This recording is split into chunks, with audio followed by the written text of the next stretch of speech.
decade, Saturdays and Illegal Curve have been synonymous with one another. With insight, analysis, and interviews regarding the Winnipeg Jets, the Manitoba Moose, and all around the NHL, here are Dave Minuk, Ezra Ginsburg, and your host, Drew Mindell. The Illegal Curve Hockey Show starts now.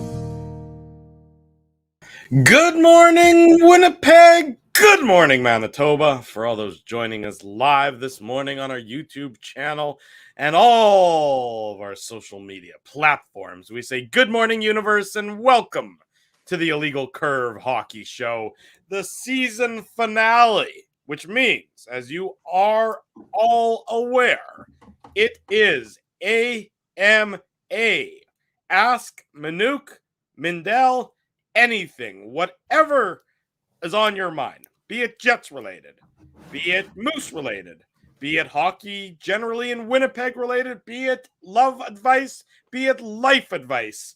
AMA, ask us anything, put it in the chat, tweet it to us. We very well may get to it over the course of the next couple of hours. I see you, Spency, booing. Spency, I looked for you yesterday. I was at the golf course. I saw your name up on the wall, site manager or whatever it says, big shots and Spency Sutton, but I didn't see the Spency himself. I was very disappointed about that. But in any event, ask us anything, whatever's on your mind. We will get to it over the next couple of hours as it's Dave and Drew driving the bus. We'll be back 5 weeks from today, the Saturday after Labor Day.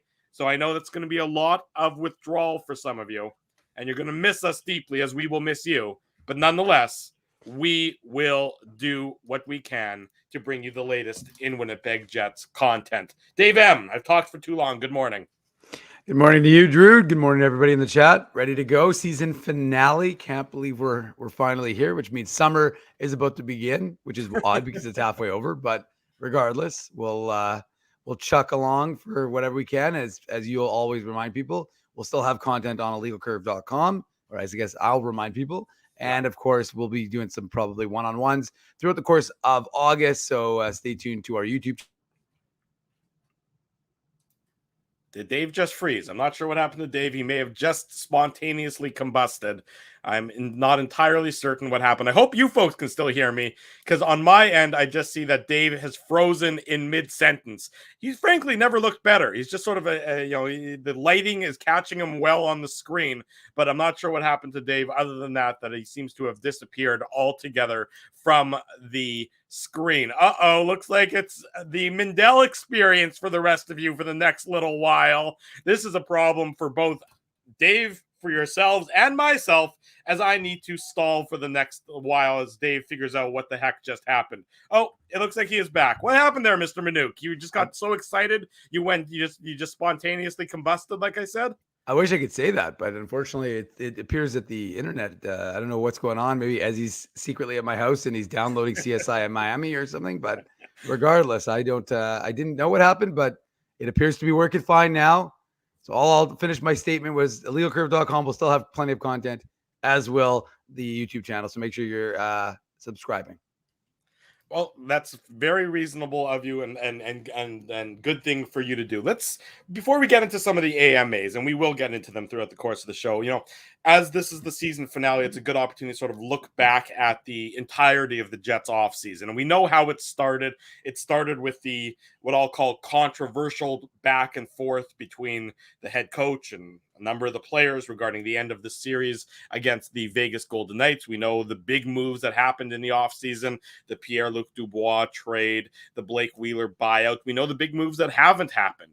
Don't appear as though they're imminently going to happen, at least. That has to do with Connor Hellebuyck and Mark Scheifele. So, Dave, when you sort of take a step back now that we're towards the end of the summer and things are going to get really sleepy in the NHL, how would you assess the Winnipeg Jets offseason in a sort of in a macro sense of the word?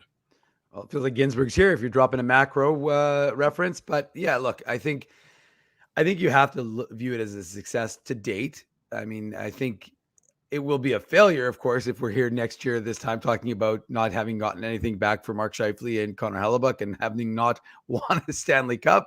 But we'll, of course, have to wait to see what happens there, Drew. I mean, it's, with the news about Patrice Bergeron retiring in Boston, and now the question becomes, will the Bruins be more aggressive. Of course, the prevailing thought is that they are more interested in Elias Lindholm from Calgary than they are in Mark Scheifele from Winnipeg. But regardless, we don't know what the Flames are going to do. We know that they're actually trying to get a lot of their guys signed still. So they're trying to keep that team together and hope that, by firing the coach, they'll have made the changes that they needed to make to get them to bounce back after a disappointing season last year.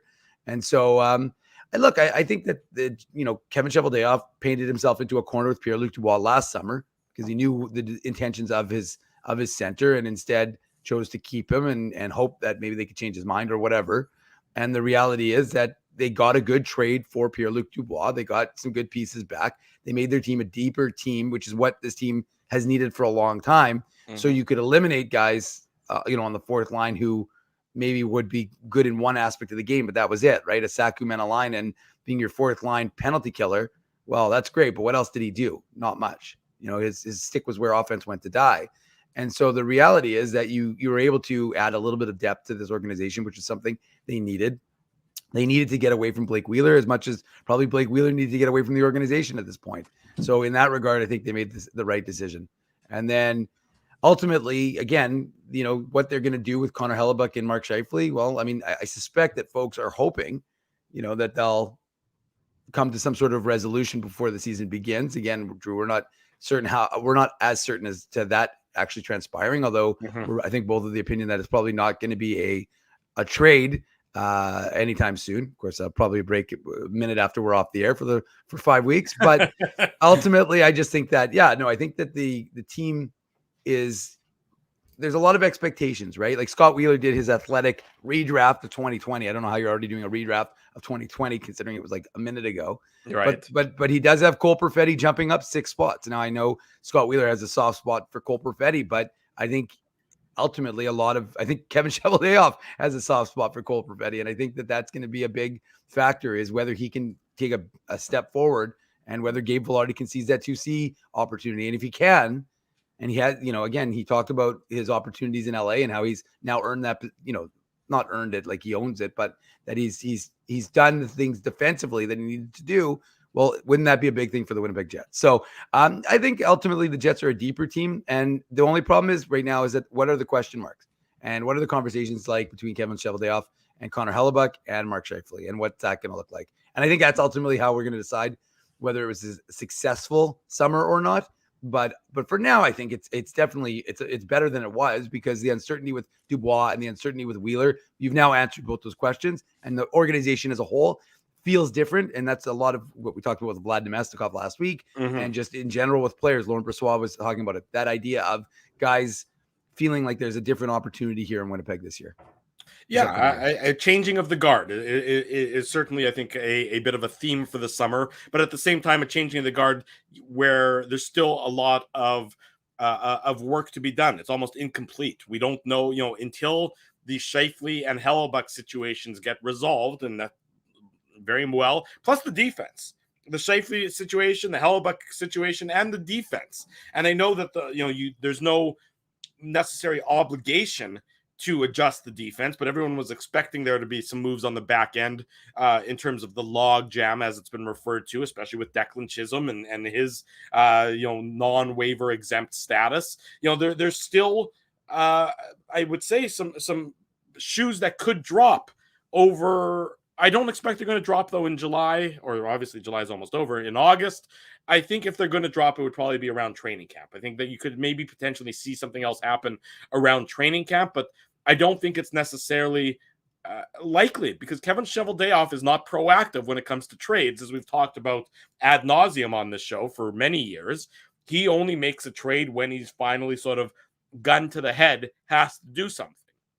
Now, I think they'd be insane to potentially risk Declan Chisholm, losing him on waivers like they did Johnny Kovacevic, but I thought they were insane last year for losing Johnny Kovacevic in the manner that they did, all, for the, in the interest of keeping, I guess, Kyle Capobianco or whatever the decision was. It didn't make any sense then, and it doesn't make any sense now. AMA to you, Mr. Minuk. Should we boot Ginsburg from the chat because he's being his usual obnoxious self? I guess the question is, if Ezzy's in the chat, why is Ezzy not on the show? I'm fine with him not being on the show as long as he's not in the chat. I think that would be my comment. I don't know. The guy does seem to have some good ideas. Yeah, good luck with all that. With Dave as permanent host, I don't think that's going to work out very well. No offense, Dave, but it's hard to host and tweet and update websites all at the same time. Fair point. As you well know. So let's maybe give Ginsburg a timeout just because we have the power and he's kind of annoying. So let's get rid of him for a little bit. And he's gone. So there you go. All praise King Mindell and all. Wait, by the way, you didn't just give him a timeout. You banned him, and all of his comments have been removed. Oh, even better. I don't. And guess what? I have no clue how to unban somebody. I think that takes multiple steps. So apologies. I did not mean to ban him. Wink, That's wink. not really. But nonetheless, it's okay. I'm sure I'll be hearing about that in 5 weeks' time. 5 weeks. He's going to be texting you immediately. Of course he is, but he's not. I'm also not going to answer. You're going to block his number from your cell phone. I've already blocked it years ago, so it's all good. Rob Mahoney with a very important question here. Okay. His sister is visiting from Abbotsford, British Columbia. Everyone in the family is leaving at 10 a.m. to go to the beach, but nobody understands why he can't leave until 11 a.m. What should Rob tell his family about the reason for why he can't leave until 11 a.m., Dave? Well, I mean, obviously there's the number one Saturday morning show for the last 15 years. So, I mean, that's the reason why he can't leave before 11 o'clock. And more importantly, when he does leave, I hope Rob is ready to get to Salty's. May have had a Salty's pizza yesterday, so make sure you stop there.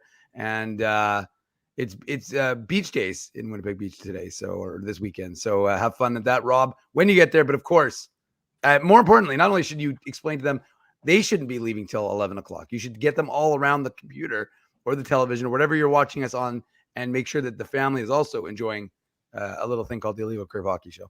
There you go. So thank you to Rob for his dedication, as always, to the show. Here's a good question, actually, coming from Spency. How does Naomi, as his wife, have more patience than the biblically patient Job? She's a saint of a woman. Spency is the answer to that, and I don't know how she has that much patience, because clearly from my accidental banning of Ginsburg, I do not have nearly that same level of patience. You've also received years more of acrimony and Ginsburgisms than Naomi has. So we'll see if she's at the same place Drew is this many years into their marriage. That's a fair comment on your point. I have been dealing with his unique brand of insanity for much longer on that point of view. This is a good one. Matthew Thompson, Sebastian Aho of the Carolina Hurricanes, just signed a contract extension earlier this week. He's going to get paid, I believe, 8.75. What's that? Is it like 9.75 or something like that? It's something. Definitely started with a 9. Let me look it up real quick. Yeah, 9.75 million over the next. I believe it was a max deal. So if I'm not mistaken, it's 8 years for him.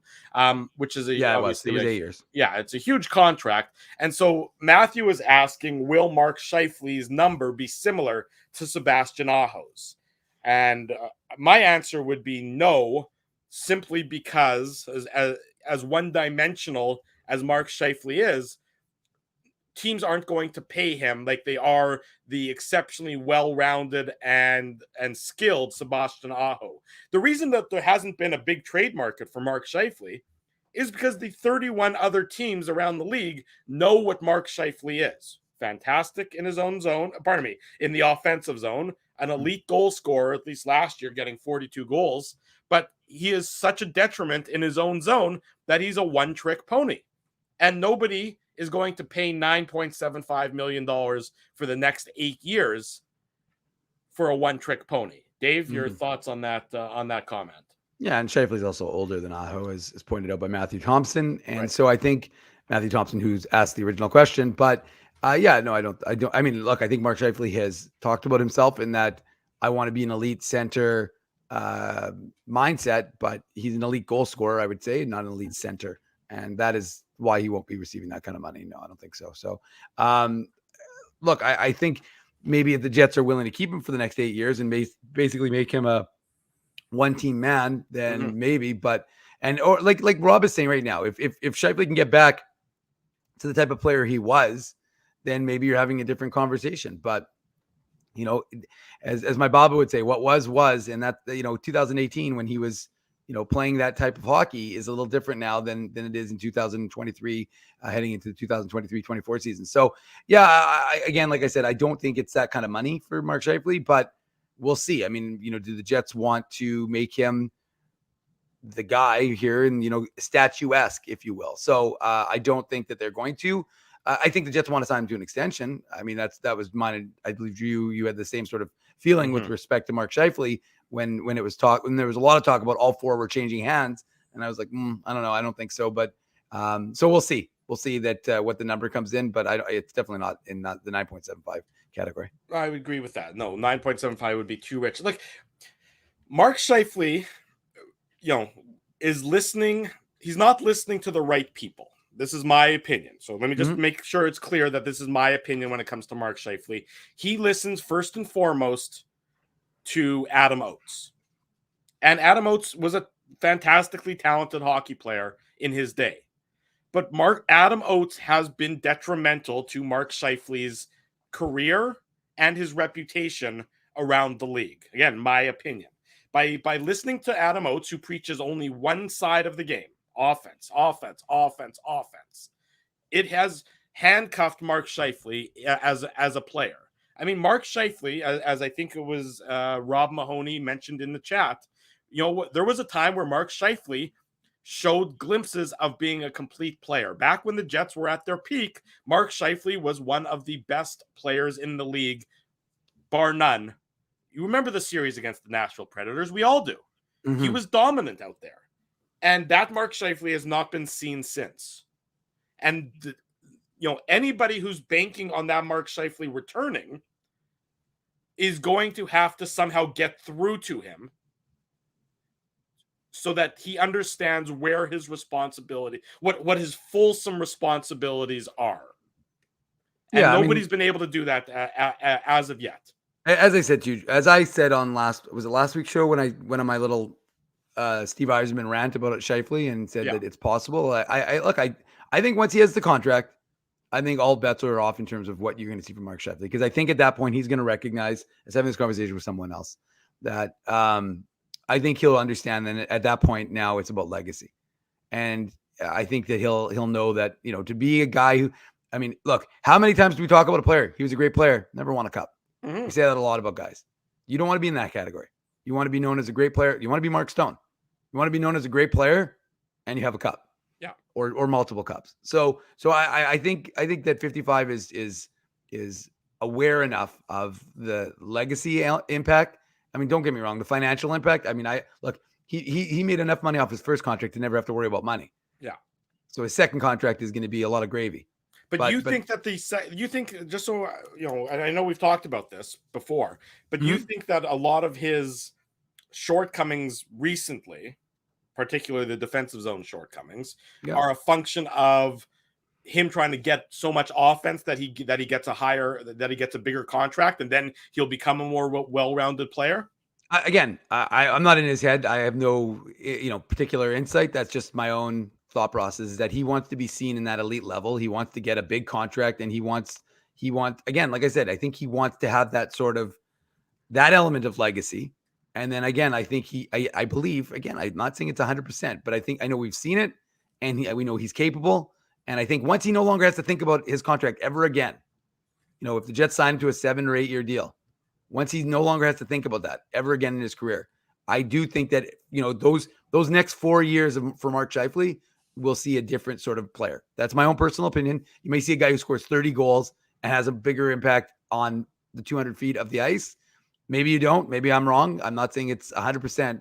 I just think that you could see that based on the kind of guy he is in terms of his awareness of the game. And again, like I said, it could be completely a terrible take, but it's mine nonetheless. Okay, well, it's certainly a bold, and I know it's not new, something you've said a couple of times, but I do think it's a really interesting perspective, because it sort of runs counter to the usual logic in that somebody gets their big contract. That's when they become fat and lazy, as opposed to me, who's never had a big contract and is just fat and lazy by default. But that's sort of when they become. But you're thinking it's actually going to be the other way. He gets his big contract, and then he gets sort of an extra boost of motivation, or he can put that aside and he can only focus on being the most well-rounded player possible. So it is a different sort of thought process than you're typically used to hearing from when it comes to professional athletes. Yeah. Well, again, like I said, takes or takes. We'll see. We'll see. You can judge mine. You can judge this one in a few years. You certainly will be able to judge that in a few years. But a very good question from Matthew there to start off the AMA on this morning's show. It's Ask Minuk Mindell Anything until 11 a.m. Central, our season finale here on the Illegal Curve Hockey Show. Whatever's on your mind, Jets related, Moose related, prospects related, love advice, life advice, put it into the chat. We'll try and star it. We'll try and flag it, and we'll try and get to it over the course of the next couple of hours. Bailey, official intern, she asks, what was our favorite moment from the post-game show this season? That's a great question, Bailey, because there was a lot of funny moments. There was a lot of frustrating moments when it came to watching the Jets, particularly in the second half of the year. But there were also a lot of funny moments or favorite moments from the post-game show. Dave, anything that jumped to your mind regarding favorite moments from the post-game show? Well, I mean, two jump up right out at me immediately. Number one, our New Year's Eve special. Unfortunately, Drew, you weren't on there, but you know who was? Spency. Spency was there. Spency in the hot tub. So, I mean, that was, of course, a momentous occasion. And then I think the other one was when we wrangled up the fan who was cracking his neck. Was at the game against the Detroit Red Wings, I believe. And we wrangled him up because his cousin watches the show. And so we ended up getting the neck cracking dude on Illegal Curve. So that was both a highlight and a low light, I would say, of our show this year. But it was funny nonetheless. Yeah, that was Illegal Curve at its absolute best. We don't do any investigative journalism when it comes to hockey. That would be too much effort. But when it comes to a guy who violently adjusts his neck live on the TV broadcast, we're going to move mountains in order to bring you that guy here on the program. Even if he was so intoxicated, he has no clue who he was talking to or what he was doing. So that was a double whammy, as it were. Back during the post-game show. So that's a great question from Bailey, because I'd sort of forgotten about that one. They on occasion sort of blend together one show to the next, but the neck cracking guy was certainly a historic moment. I don't know if we can go so far as to say historic moment, but it was a moment. Yeah, that it certainly was. Let's keep going with some of the AMA questions. This is a good one from CMAC. With Rick Bowness being in his last year of his contract and the likelihood that he won't be continuing as coach, and maybe taking a leap, but I'll allow it, CMAC. Will the players treat him as a lame duck coach? Is that why they felt it was okay to go against him? And the lame duck coach situation is something that is frequently brought up, not necessarily strictly with regard to the Winnipeg Jets, but it's something that you hear throughout the league, that a coach who's in his last year of his contract, for some reason, will not be able to garner the respect, will not be able to garner the attention, will not be able to harness the forces of their dressing room because they only have that one season left. Do you think that's an issue with regard to Rick Bowness and the Winnipeg Jets this year, Dave? And you can even leap off of that a little bit and say, do you think there are going to be lingering ramifications from the way last year ended with the back and forth? No, I don't. I don't think so. I think Rick Bowness has been in this league long enough that he knows how to, smooth out some ruffled feathers as need be. And I suspect that, a lot of these guys, if you ask them today, would say that they didn't handle it the right way. But my guess is that they're, I don't think we'll ever hear it again. And if we do hear it, it'll all be smooth, whether it is or isn't, Drew. It will all be copacetic. But I think that, I think that there's a couple of things that you have to factor in. Number one, Rick Bowness is a guy is a pretty beloved coach and respected coach. So I don't know that guys, it's not like he's a young coach in the league and is kind of a lame duck. And I don't know, especially in this organization, I just don't see anybody saying, treating him in that way. And you got to remember also, Scott Arniel is the presumptive, next head coach of the Winnipeg Jets. Once Rick Bowness Yeah, the coach in waiting. So you kind of have to be aware that, if you don't respect this guy, and he's, Scott Arniel is his handpicked guy along with him. Well, probably True North pick guy, I should say, but they have a lot of mutual respect. They've worked together and for over the years, they know each other, obviously going back to the Jets 1.0 days. So I think you can't really afford, if you're a player, to treat Rick Bowness with any sort of lack of respect, because that in theory, the next head coach of the Winnipeg Jets is going to be on that bench watching what you're doing. So I would say maybe in the normal course it could happen, but I think with Rick Bowness's longevity, I don't think that many folks are going to want to be known as the guys who are disrespectful to a guy who's as respected in the game. And then again, because of the Arniel factor, I think that also changes the equation a little bit. Yeah, it'll be interesting.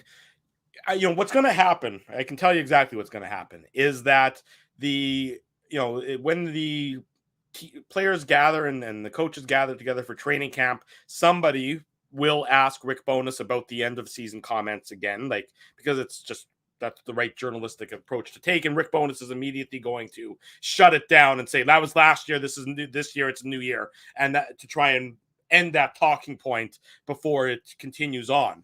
But every time there's going to be struggles this year, and there always are going to be struggles. In my opinion, that's still going to be lingering over here a little bit, just maybe outside the screen, but it's not going to be too far away. Just because the way it happened, the way it occurred, the almost unprecedented nature of that, where you see, coach and players openly feuding, it just is always going to be something that's going to be talked about, especially during any losing streaks.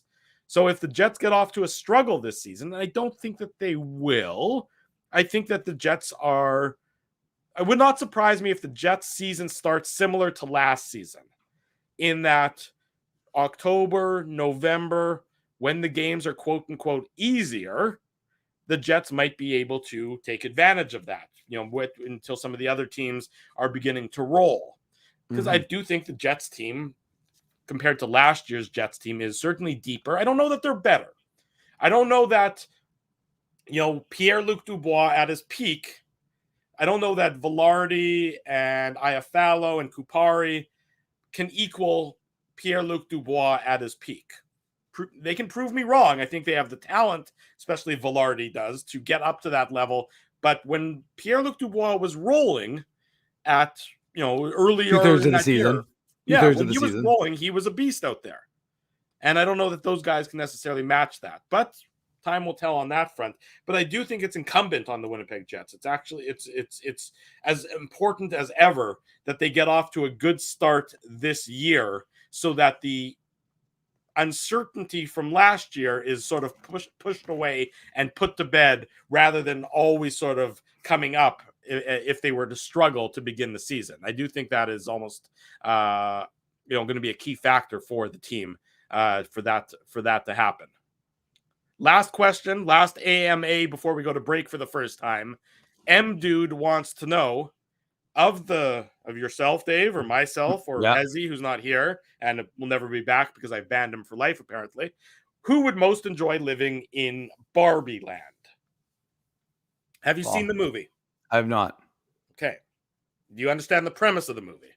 I really actually don't, to be honest with you. I have no. You understand what a Barbie is? We'll start. That small. I do. That okay. I do. But I don't. I can't pretend like I didn't. The only reason I know anything about Oppenheimer is because my buddy's great uncle was one of the scientists who was involved in that. Yes. But other than that, I didn't want. I'm really not that interested in when this stuff is all like everybody's talking about it. I'm like, don't care. So not Oppenheimer. Not interested in Oppenheimer, and quite frankly, not interested in Barbie Land either.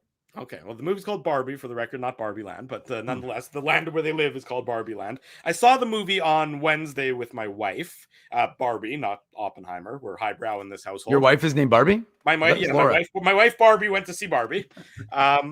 Look, I thought it was a fine movie. I thought it was perfectly reasonable. I didn't regret going to the movie. I had a few chuckles. I thought it was well done. Given that it's a movie about a doll, it's sort of impressive that they were able to get a story out of it the way they were.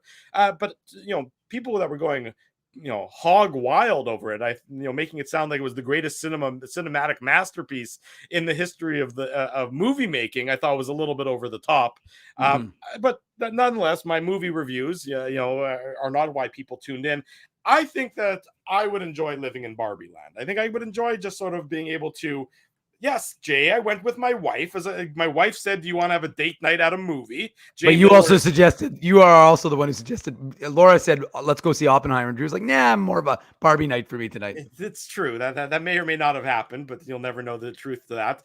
My wife said, "Let's go to have a date night," and I, of course, would do anything if my wife's offering me a date night. So that's why we went to see Barbie. So I will not take your slings and arrows, Jay Miller, criticizing me for having seen Barbie. But nonetheless, I think that I could enjoy living in Barbie Land. I think I would be a very good beach Beach Drew, very similar, just sort of standing there. Really, the number of people who came up to me in the theater and confused me with Ryan Gosling was really quite astounding. I couldn't. Like, what are you doing in Winnipeg? That's right. Ryan Gosling, is that you? Oh no, it's just Mindell from the Illegal Curve Hockey Show.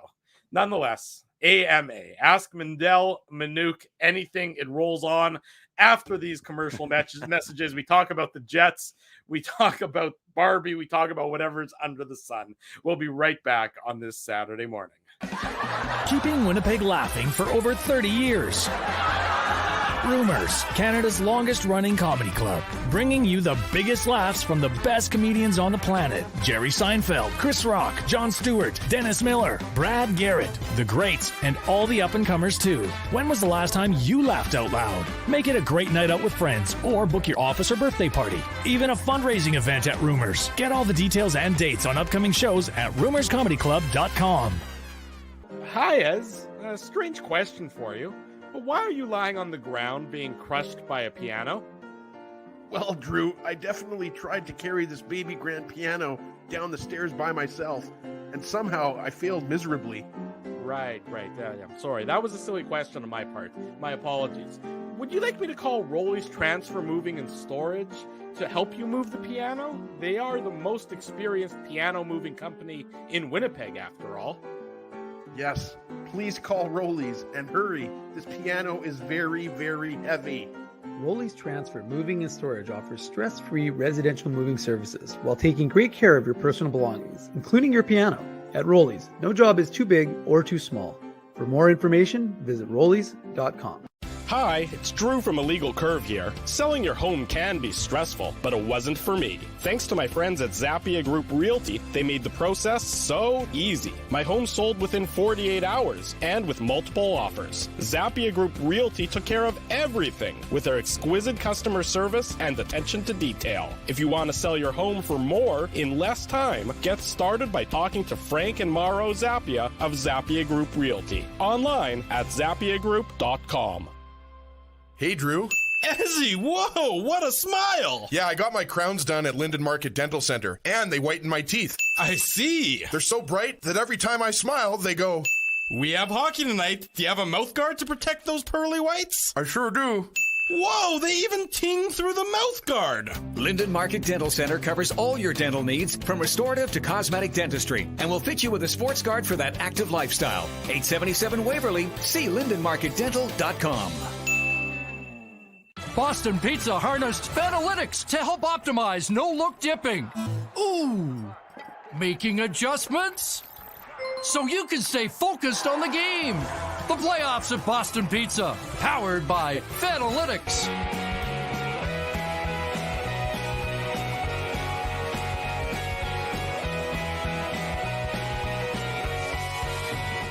Hour number one of the Illegal Curve Hockey Show rolls on. The season finale, AMA, Ask Mindell Minuk Anything. We've touched on numerous Winnipeg Jets topics. We've touched on Barbie, because why not? We've touched on all sorts of different things. So let's keep it rolling as we work through all sorts of questions on this Saturday morning. I had a question come in via Twitter DM, Matt Bergen. And I'm going to summarize his question rather than read it, because he wrote a very long and extensive email, and he asks on any given night, he turns on an NHL game and he sees arenas that look 2/3 full for a lot of teams like the Islanders, the Devils, the Sabres, the Stars, the Predators, the Panthers, etc., etc., etc. Why do we never hear about this being troublesome for those teams, yet we're hearing fear-mongering campaigns in Winnipeg? So why is the lower attendance in Winnipeg the last couple of years a bigger issue than it is in certain American markets that don't often sell out either, Dave M? Well, I mean, first of all, it's capacity, right? I mean, Winnipeg's capacity is smaller, so I think that people, make it more of an issue because when you're going from, let's use San Jose where their crowds have been bad because the team has been bad. Right. They're I don't know what their average is, but they're dropping from a 20 something thousand seat arena. They're still in the upper teens. So it doesn't seem as significant, but I mean, look, you watch games in Florida, you watch games in some of these markets and it's a fair comment. And, it's interesting because the pillaring of Canadian markets and the derision that Canada receives is actually hilarious, given the fact that where do these organizations think the money comes from? Is it coming from some insane TV deal from the States? No. In fact, the TV deals in the States are crashing and burning. But so it's just, I hear this like anti-Canada talk in general. I'm not going to go Winnipeg specific, but I just think it's crazy to me to hear about all of these players talking about, like I was listening to Ryan O'Reilly's, he was on one of the podcasts in the States and they're talking about, well, wouldn't you rather be here? In the States and that. I'm like, well, where do you think your money's coming from? Like all of this pillaring of Canada, it's hilarious given the fact that it's Canada that is providing such a significant portion of the money and You're the talking interest. about league revenues, of course. So I'm saying, well, how do you think you're making your money? It's not from San Jose. Maybe it's great to live in San Jose, but it's not because, there's a market in San Jose. So I don't know. I'm kind of getting a little bit sick and tired of listening. This isn't a Winnipeg thing. This is a Canada, a negative towards Canada thing. Maybe I'm just wearing my red shirt, so I'm being very patriotic today. But I just think it's just crazy to me to hear these folks complaining about the markets and look, if you ignore what our economy looks like after COVID and after everything that's been going on, then you're not paying attention. And if you go to the supermarket and you look at the increase in prices, I mean the world is different than it was 5 years ago. And the team obviously it factors in as well. But I mean, like the Jets have done fine. I mean, look, the Jets as an organization have a responsibility. I mean, now I'll get to the Jets element of it. The Jets are responsible for putting a product that's worth watching. I think that their entertainment needs to be changed a little bit. And I think that they can't look, guys, the Jets sent out to their season ticket holders the most ridiculous season ticket holder prize ever. It was like an Adam Lowry recipe and a flimsy barbecue apron that they shouldn't have sent out. I mean, it was embarrassing, to be honest with you. So like you send that stuff and you're seeing, like in Nashville, they send their season ticket holders a jersey with like a Visa that they can use so they don't even need to bring money and they can just scan it and then it gets charged against their thing. So I think the Jets are responsible for some of the malaise, but I also think it's the economy. I think you have to be aware of the prices of everything going up and people hurting a little bit. So, I mean, it's not when you have to make cuts in your discretionary spending, it's not, well, I'm going to make it cut because I'm not going to have food for my kids. It's, I'm not going to go to a hockey game. So I think what you're seeing is some folks being a little tightening their belts a little bit, but I think it'll be fine. I think the economy will bounce back. And I think that fans will bounce back. And once the Jets start to change things around, Drew, I think that'll be a little different. I agree with you. I think that fans are smart here and they don't want to necessarily support a team that they may not necessarily believe in. And so, very, very Missouri-like, show me state, prove to me that I should spend my hard-earned money and you're more than just a paper tiger. They were sold out for the playoffs. If they hadn't been sold out for the playoffs, that would have been a larger red flag in my estimation. But they were sold out for the playoffs. And I think ultimately, now that I think there was a lot of fatigue with the team as it had been constructed. With Wheeler, I think people were done with Blake Wheeler. With the drama with Dubois, I think people were done with it.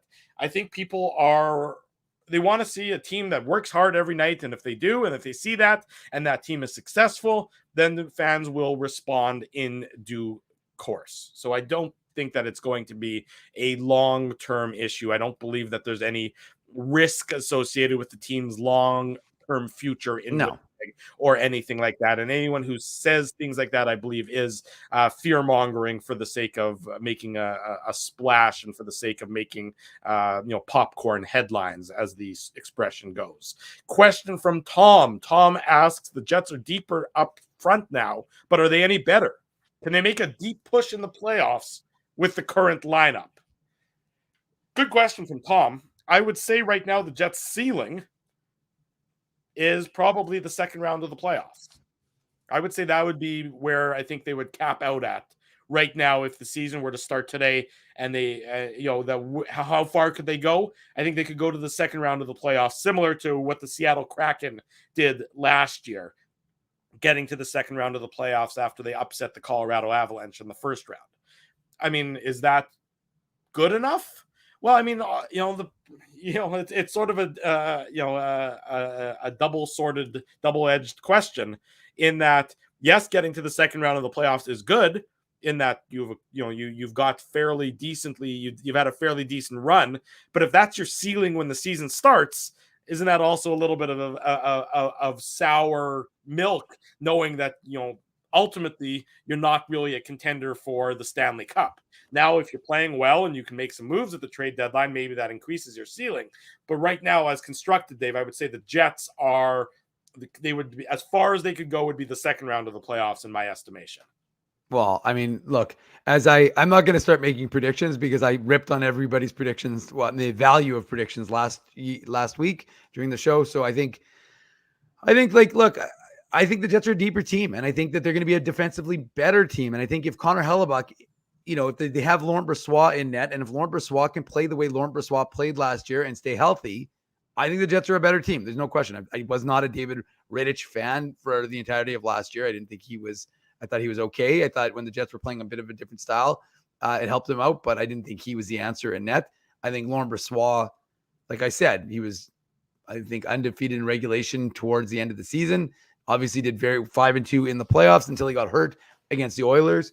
But I think that they're a deeper team. Again, let's go on the premise that Hellebuyck is in net and Brossoit is your backup, and you've got this team as it's currently constructed. I do think that they're a deeper team. I think they're a better defensive team. So I don't think that it's going to be I don't think that I'm going to put a limitation on them and say they can only get to the second round. I just think that it's I think they're a deeper team. I think they may not score as many goals, but if Hellebuyck's not facing as many quality shots and you're limiting those high danger chances because you've got forwards who actually play defense, crazy notion, then yeah, maybe Kyle Connor doesn't hit 50 and maybe Mark Shevley doesn't hit 40, but ultimately you're going to have a more competitive team, and maybe you do something like Jay Fresh suggested, which is win 6 more games because you're a better defensive team. Might not be as exciting to watch, but let me tell you, if folks see a team playing in it with effort every night, as you've said, Drew, that'll go a long way. Yeah, it certainly will go a long way, and I think it'll be, it'll be very interesting. I think it's going to be, we've talked about it, it's certainly going to be an interesting season for the Winnipeg Jets, especially early on. Ian wants to know if I'm really that much shorter than Murat. And what he's referencing is the photo on social media from a couple weeks ago where Murat and I waved at Murat. I was able to acknowledge him publicly, which was a big step in the right direction after my faux pas that has been thrown my way over the last number of months. Ian, I think the photo, I'm definitely shorter than Murat. I know it's hard to believe that I'm not as tall and statuesque as I may look like on this program, but I'm definitely shorter than Murat. Thank you, Spency, calling me a cute little chicken dumpling. That's really one of the nicest things anyone has ever said to me, I'll be honest. But I don't believe I'm as short as the photo seemed to reflect. I think that was a bit of a camera trick being played, but I'm definitely not as tall as Murat, and I do not have as good of a beard as Murat does, despite having a beard myself. But Dave, you can either back me up or reject my argument here. Dave's giving me the thumbs up. I think I don't know I'm not, I can't check your hockey DB page to know that, what it is in terms of what Murat comes in at and what you come in at. But, I think it's more just a function of whether, whether Murat is, it did look like he was standing on a curb and you were standing below him. So it was giving him a few extra inches there, Drew. Yeah. Marco is asking about Jansen Harkins. We know that last year was probably a frustrating year for Jansen Harkins. He asked for a trade at a point in time, which was mentioned. Who doesn't? Yeah, I mean, apparently everybody asked for a trade. That it really does go to show you just how often players are asking for trades and how often general managers are just swatting them away. Like, go away with your trade demand. I have more important things to worry about than your request. You have no leverage. Logan Stanley, Jansen Harkins, etc. But he went to the Moose, and he was great for the Moose. You can speak to how he played for the Manitoba Moose, and what does that mean for him moving forward with this Winnipeg Jets organization? Yeah, I mean, look, he scored 25 goals, 25 assists, 50 points in 44 games for the Manitoba Moose. He was sensational. I mean, I think every single night he had his full head in it, but the fact of the matter is he went down there to Manitoba and he played hard for that team. And look, I think that Harkins is in a tough position because I think Jansen Harkins needs to be in an elevated role for him to have success. He needs to play in a, second line wing role. And I know it's not likely to happen, but I mean, again, we'll go back to the bubble in Calgary or in Edmonton, when he played with Blake Wheeler, and he is a good facilitator and he's got a good shot. The only question for him is sometimes you watch, and I've had some scouts talk to me about what he does defensively and why it's hard for him to make that transition to the NHL because of some of the mistakes he makes in the AHL. You watch him do some things and you're like, okay, maybe that is what's holding him back from jumping to that NHL level. But, I mean, look, I think that, Drew, it's a word we've been using a lot, opportunity. I think there's absolutely an opportunity for Jansen Harkins to look. I think that Jansen Harkins thought he was going to go in the Pierre-Luc Dubois trade. We had obviously Weber reporting that in advance of saying that there was some thought that Jansen Harkins would be part of the package. He wasn't ultimately. And so look, he'll be having an opportunity to crack this team. And if he can make it, it's on Jansen Harkins. Like he's got to follow up a really good AHL season, have a very good summer, and then, do something like Logan Stanley did a few years back, which is have a training camp nobody expected and make the team and look like you deserve to be there. And maybe that's what Jansen Harkins can do this summer. But this really is probably his last shot with this organization because ultimately, if he does get put on waivers, he's going to get claimed. Guy Wild asking a question about the captaincy. I think we talked about this with Jeff Hamilton last week when Hammer joined us. Will the Jets name a captain this season, or will it be a share the load approach again this year? What do you think? Do you think we're going to see a captain this year, or do you think it's going to be another one where it's a multiple rotation of A's throughout the course of the season? No, I think this year they announced it. And again, I'm of the opinion that it'll be, I thought it should have been Josh Morrissey because he signed here the longest, I think, of his temperament. But I also, Jeff made a very good point as to why Adam Lowry would be the next captain of the Winnipeg Jets. So to me, it's Lowry or Morrissey.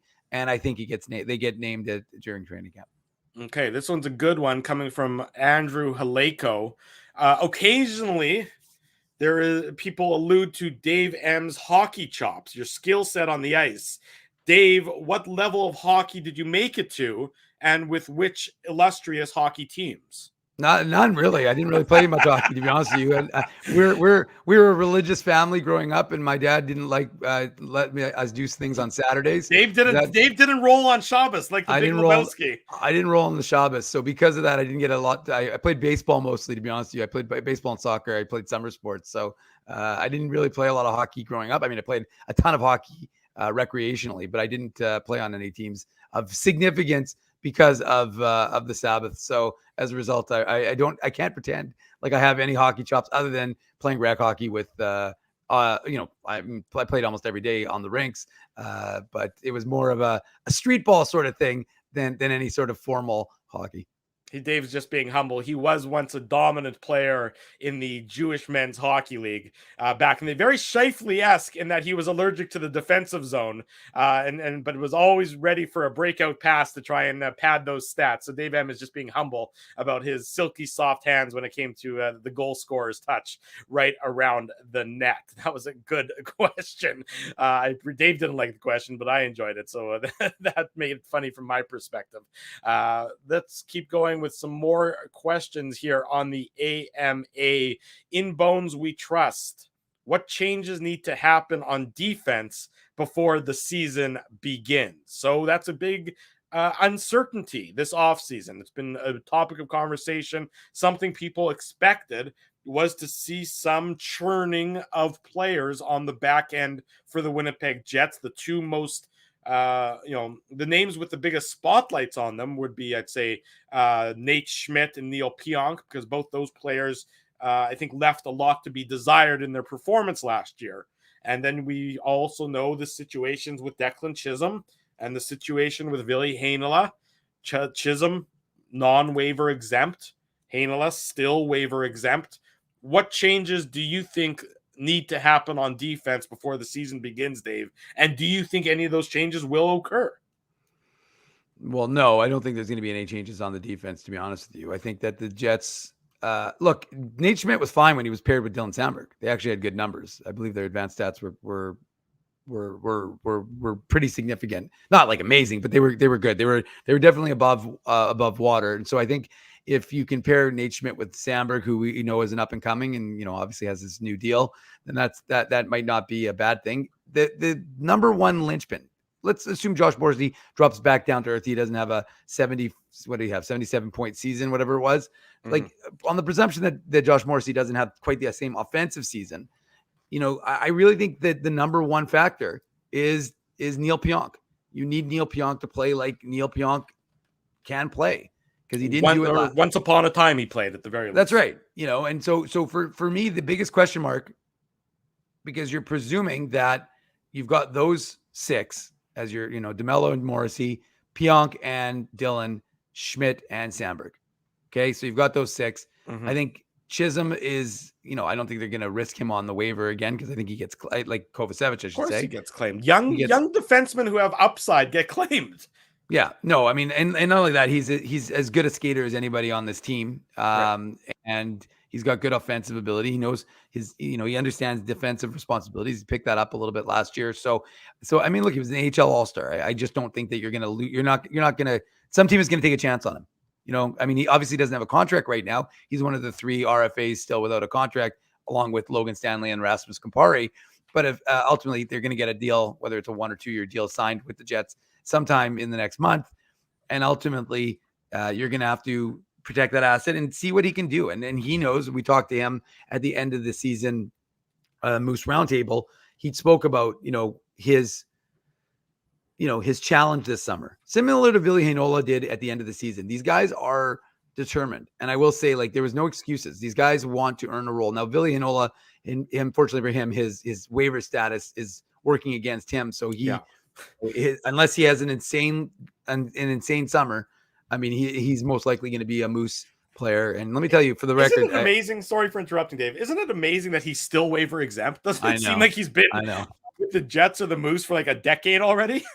No, it is. Well, because you got to remember, he came in that first year and made such an impact playing all those games. So you're expecting, Ville Heinola to. You're right, Drew. It feels like he's played for the Jets forever or in the organization. But no, look, I think that I don't think the defense is going to be changed before the season. That doesn't seem to be the MO of this organization to operate in that manner. So I think that you're going to have to figure things out. They're going to have to figure out what the hell they're going to do with Logan Stanley, because are you going to keep him again? I mean, sure, you got Kyle Capobianco again, but I have to think they put him on waivers ahead of Stanley or Chisholm. But I mean, again, I've been wrong because I didn't thought that last year too. I would have thought that with Kovacevic last year, and look what Kovacevic has been able to do. And Kovacevic, I mean, again, I'm not going to sit here and lament what a right shot big guy who can skate would do for this Jets team, but a lot is the answer, is what it would. I mean, that was just roster mismanagement. I mean, there was roster mismanagement when it happened at the time. We said it as such, and there's been no reason to think any differently of it. That it continues to be roster mismanagement that never made any sense from my perspective. Just to round it out, because I see Marco in the chat saying we need to give Chisholm and Tyrell Bauer a chance rather than bury them in the minors. Tyrell Bauer, I guess, Marco would still be a member of the Manitoba Moose next year. He did, though, both. Assistant GM of the Jets and GM of the Jets, Craig Heisinger and Mark Morrison, both mentioned Tyrell Bauer, though, as having a big impact, big right shot guy, no fear, as he liked to say at development camp, no fear in his game. But I don't know that he's necessarily ready to make the jump to the NHL next year. Right. He'll be on the radar, but I think another year of the with the Moose will do wonders for him. But he's a second year, like he's what, this is a he's second only a year second pro? year pro. Yeah, so he's not.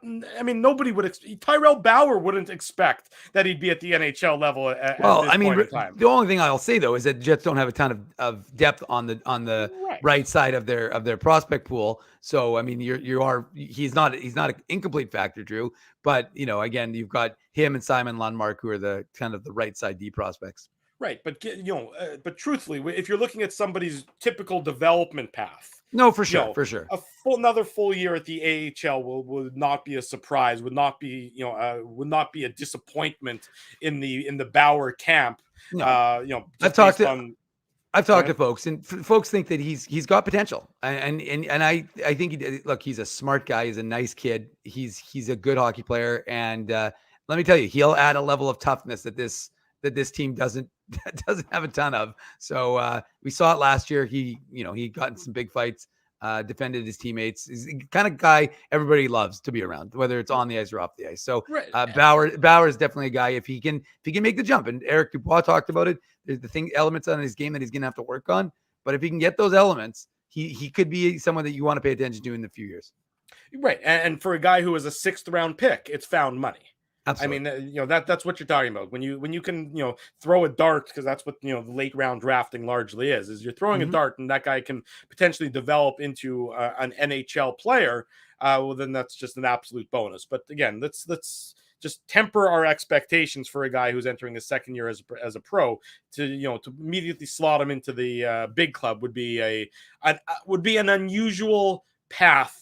That quickly, for a guy who's that late of a draft pick. True, but I will say it. I mean, it was funny, Drew, because I was talking about it with someone. Here we go. So someone was talking about the Moose, and I said, well, next year you're going to be able. This is who you're going to be able to watch on the Moose. Okay, Jets prospects, not necessarily all at once. Brad Lambert, 2022 first rounder. Daniel Torgerson, 2020 second rounder. Henry Nikkinen, 2019 fourth rounder. Danny Zhilkin, 2022 third rounder. Chaz Lucius, 2021 first rounder. Nikita Chibrikov, 2021 second rounder. That's the forwards, 6 of them. Ville Heinola, 2019 first rounder. Simon Lundmark, 2019 second rounder. Tyrell Bauer, as you just said, 2020 sixth rounder. Dmitry Kuzmin, he's a fun little skater, 2020 third rounder. And Thomas Milic, 2023, fifth rounder. So, folks, next year, 10 of those players on the Manitoba Moose could be Jets prospects to watch. So it'll be a lot of fun watching the Moose next season. Right, and it's just the next wave of prospects is coming through. That they've graduated out of the OHL or Canadian Hockey League, whatever league they may have been in, and now that they can sort of grow together at the Moose level before they're ready to knock down break through the glass ceiling and become regulars for the Winnipeg Jets. So this is a good thing that this next crop of talent, this next wave of talent is coming through, which again, it's just sort of why I think there's an element of why the Jets said they don't need to go scorched earth on a rebuild situation is a lot of those young prospects who are regarded, they're regarded as talented, players are ready or very close to ready in the next year or two to come through and begin their NHL journey. So I think that is part of the thinking, whether or not it's right or wrong or the correct course of action is up for debate, but I think that's why the Jets said that they don't necessarily need to go scorched earth on a rebuild, is that they have a whole bunch of young prospects who are knocking on the door, who might then move up to the NHL level, and you don't want to have those players exposed necessarily. You don't want those players coming in without any veteran bubble around them to shield them, because it certainly is, as we've seen, every rookie that breaks into a lineup, and we saw it for years with Nikolai Ehlers and Kyle Connor and Mark Scheifele. Remember, it took them a while. It takes them 30, 40 games as regulars before something clicks, and then they're sort of able to see the game go. And for some of them, they have never clicks. Maybe Christian Vesalainen had never clicked for him, for whatever reason. But you remember, I mean, the game with Ehlers in particular, I think it was the game in Madison Square Garden in his rookie year, where he either had a goal or 2 goals. And I remember one of the goals was a bar down slap shot from maybe the top of the circle, beating, I think it was Lundqvist back then. I'm going way back now, so my brain doesn't work that well. And for me, that was the moment when it clicked for him. So again, you want those guys to be in your lineup, but they will need to be insulated by veterans rather than assume they're ready to just step in and have a team of rookies leading the charge. Break number 2. 1 hour to go. AMA, Ask Minuk, Mindell Anything. It's the season finale of the Legal Curve Hockey Show. Keep your questions coming. Keep your comments coming.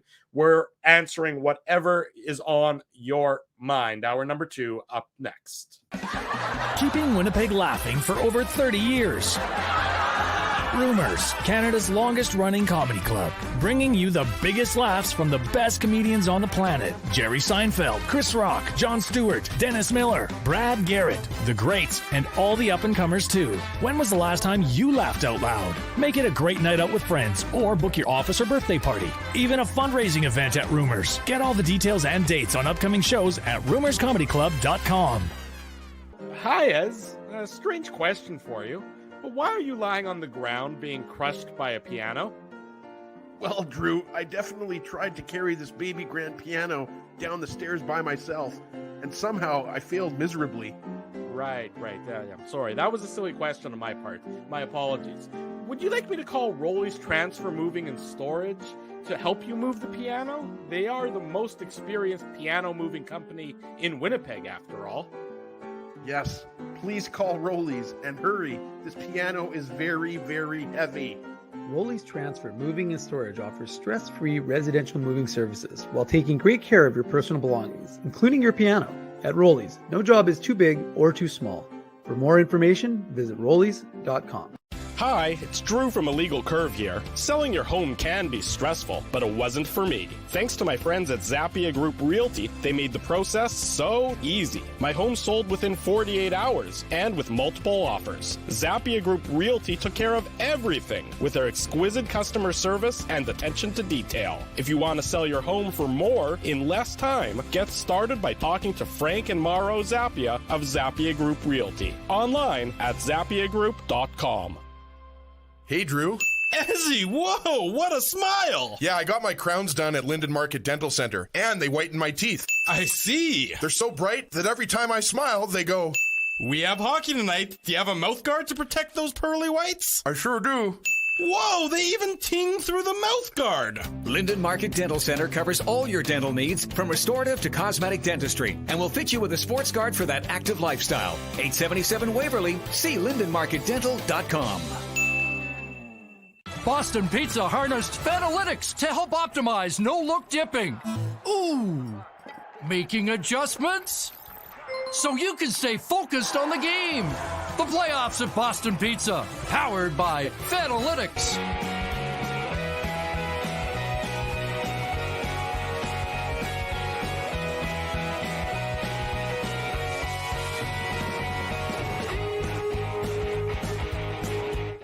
Hour number 2 of the Illegal Curve Hockey Show starts now on this Saturday morning. Drew Mindell, Dave Minuk, one final hour before the summer hiatus begins.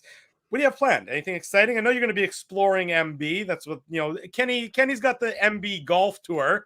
Yeah. David likes to explore Manitoba. Any destinations, any trips planned where people can maybe find you hiking through some sort of, lesser known waterfall in Manitoba and somebody will be able to spot you saying, "Hey, is that Dave Minuk from Legal Curve Hockey Show?"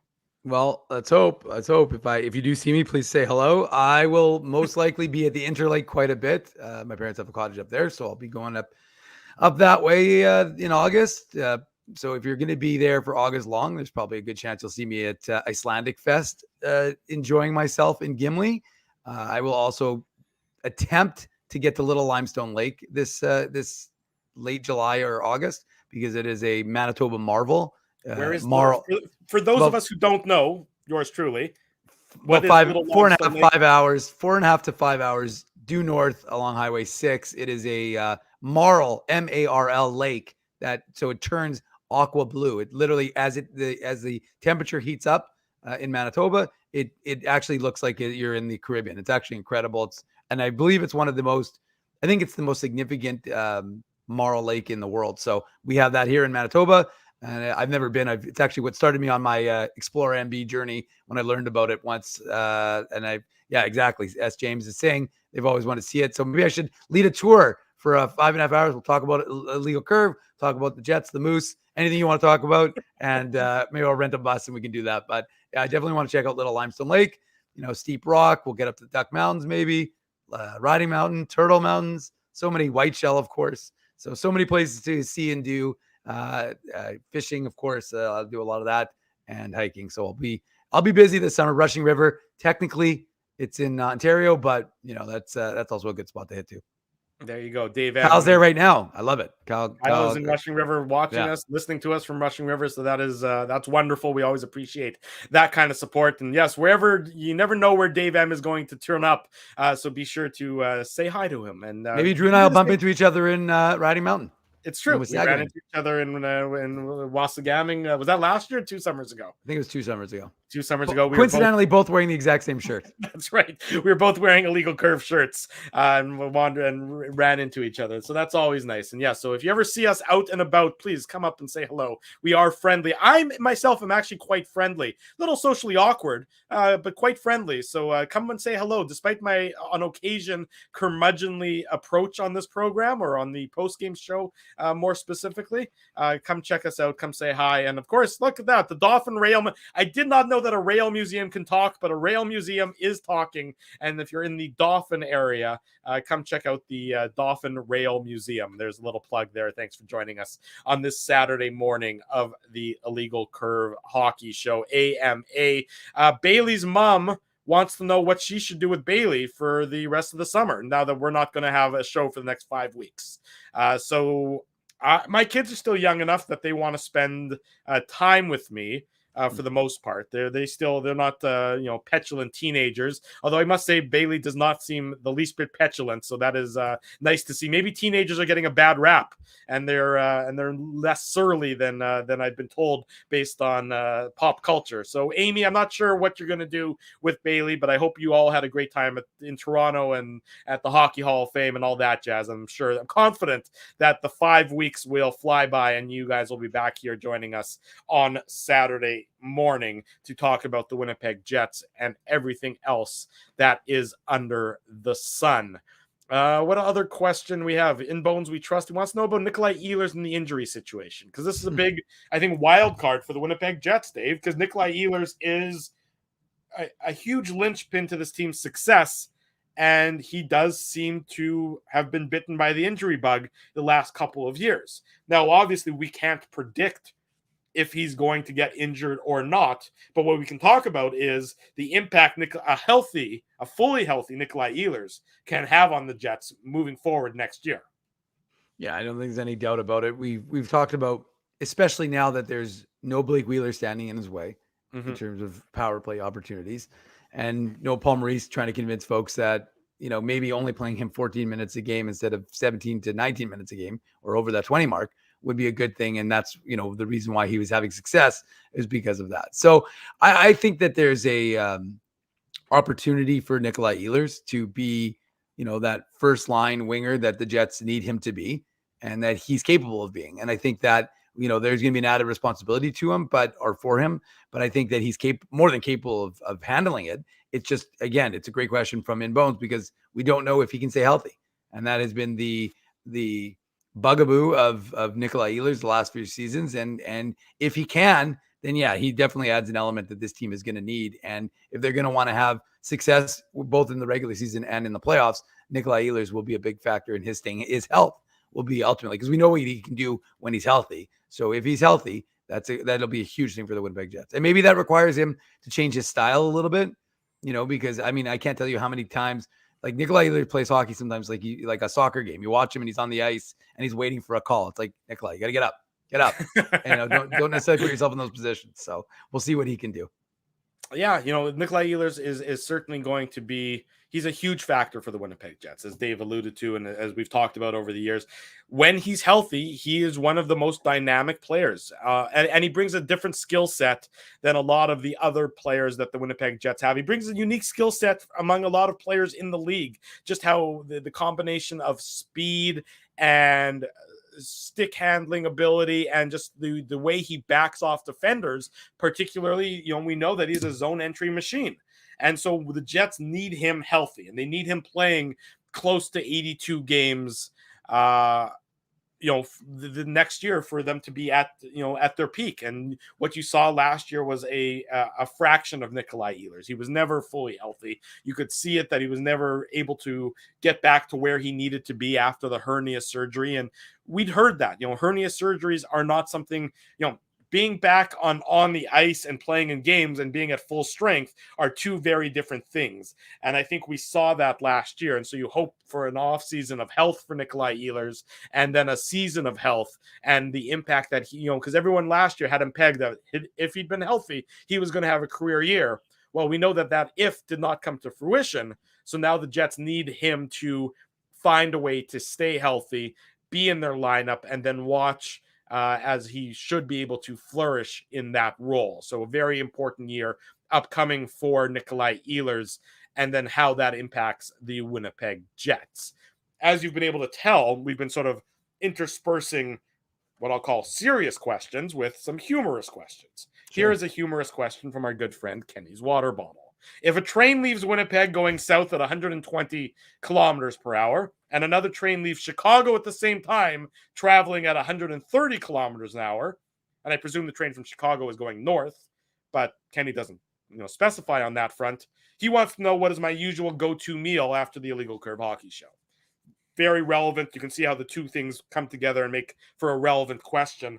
I'm going to assume, Kenny, that you're talking about the post-game show, because I've already had breakfast. Saturday mornings in the Mindell household, they depend on the week. They alternate between being pancakes or French toast. So I eat before the show starts. That's why I have the energy to get through the couple of hours. Otherwise, my tummy would be grumbling, and nobody wants to see curmudgeonly and hangry Drew. That's a very dangerous combination when put together. So I'll assume you're talking about the post-game shows.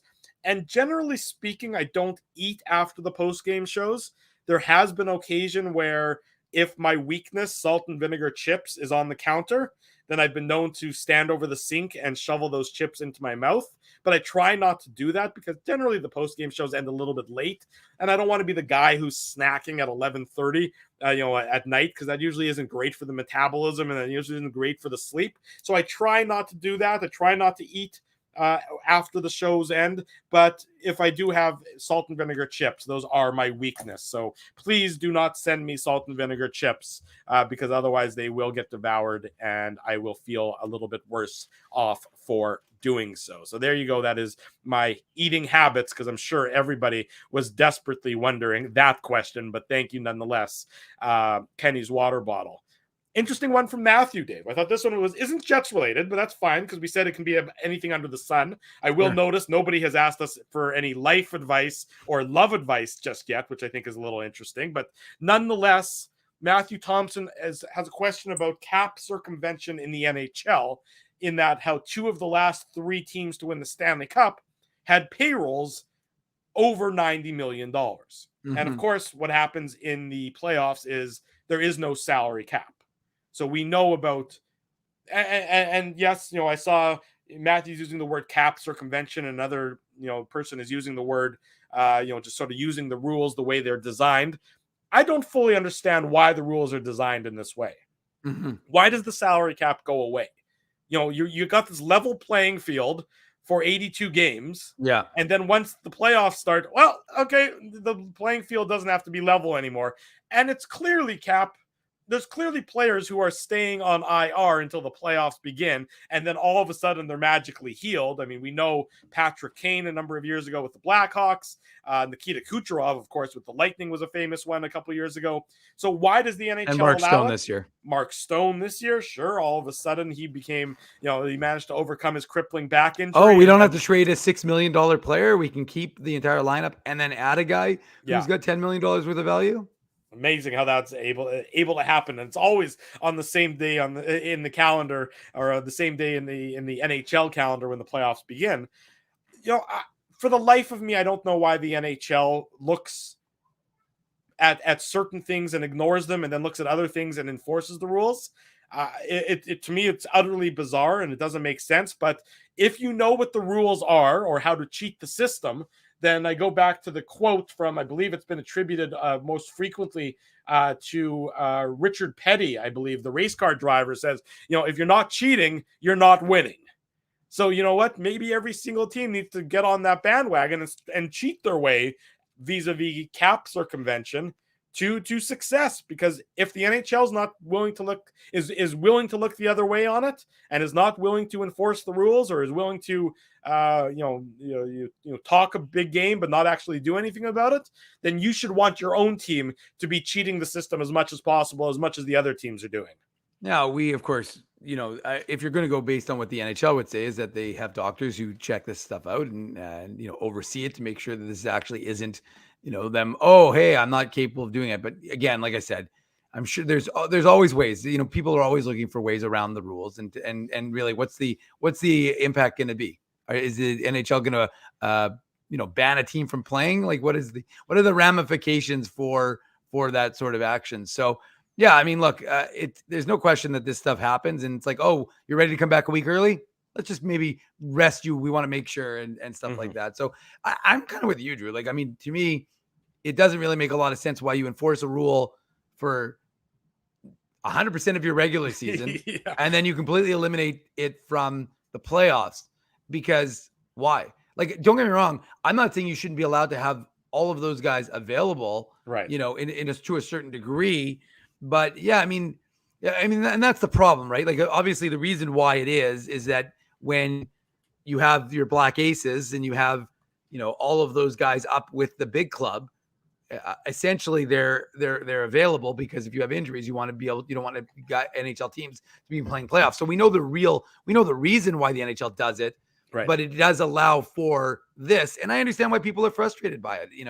It's a fair point, because, if you have a team that is compliant, that is within that, $82 million approximately, and then you're playing up against a team. I mean, you think about it. You had two $4 million guys or one $8 million guy. How big an impact is that going to have on the team in the playoffs? It's a significant one. So yeah, I mean, it's definitely reason for people to be upset, because it is a circumvention. It's not a circumvention of the rules, because it falls within the rules, but it's a frustration I can understand that fans experience.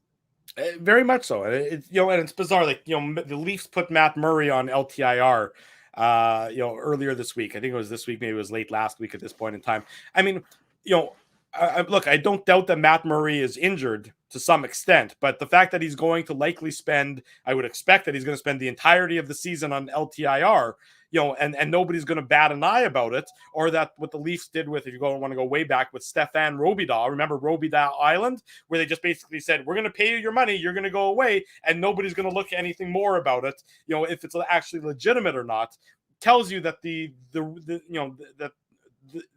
there's a rigging going on, that the NHL is, very selective when they enforce rules versus when they don't enforce rules. If you want to go way back remember Mike Richards on the LA Kings, when he had that terrible contract and he was a shell of himself as a player, and then all of a sudden, magically, there was that, whatever it was, I believe at the border, if I'm not mistaken. Yeah. And all of a sudden that was the catalyst for his contract just going away, and the cap hit no longer being a factor for the LA Kings. It's like, just peel back the layers of the onion that the NHL is just a little bit, and you'll find out just how quickly the onion is rotten, or the rules can be changed to benefit different teams when it suits the league and when it suits the team's needs. So, there's all sorts of shenanigans going on that the NHL would rather you not know about and would rather you not think about on the regular basis. Let's see what else we can ask here on this AMA edition of the Illegal Curve Hockey Show. Prime Timer wants to know, will he find love? I'm assuming I shouldn't assume he. Will they find love this year? Well, Prime Timer, I don't know you, but I'm going to say yes, you will. It's incumbent on you to look deep within yourself and answer the questions as to why love has been eluding you thus far. I don't think that's fair. What's that?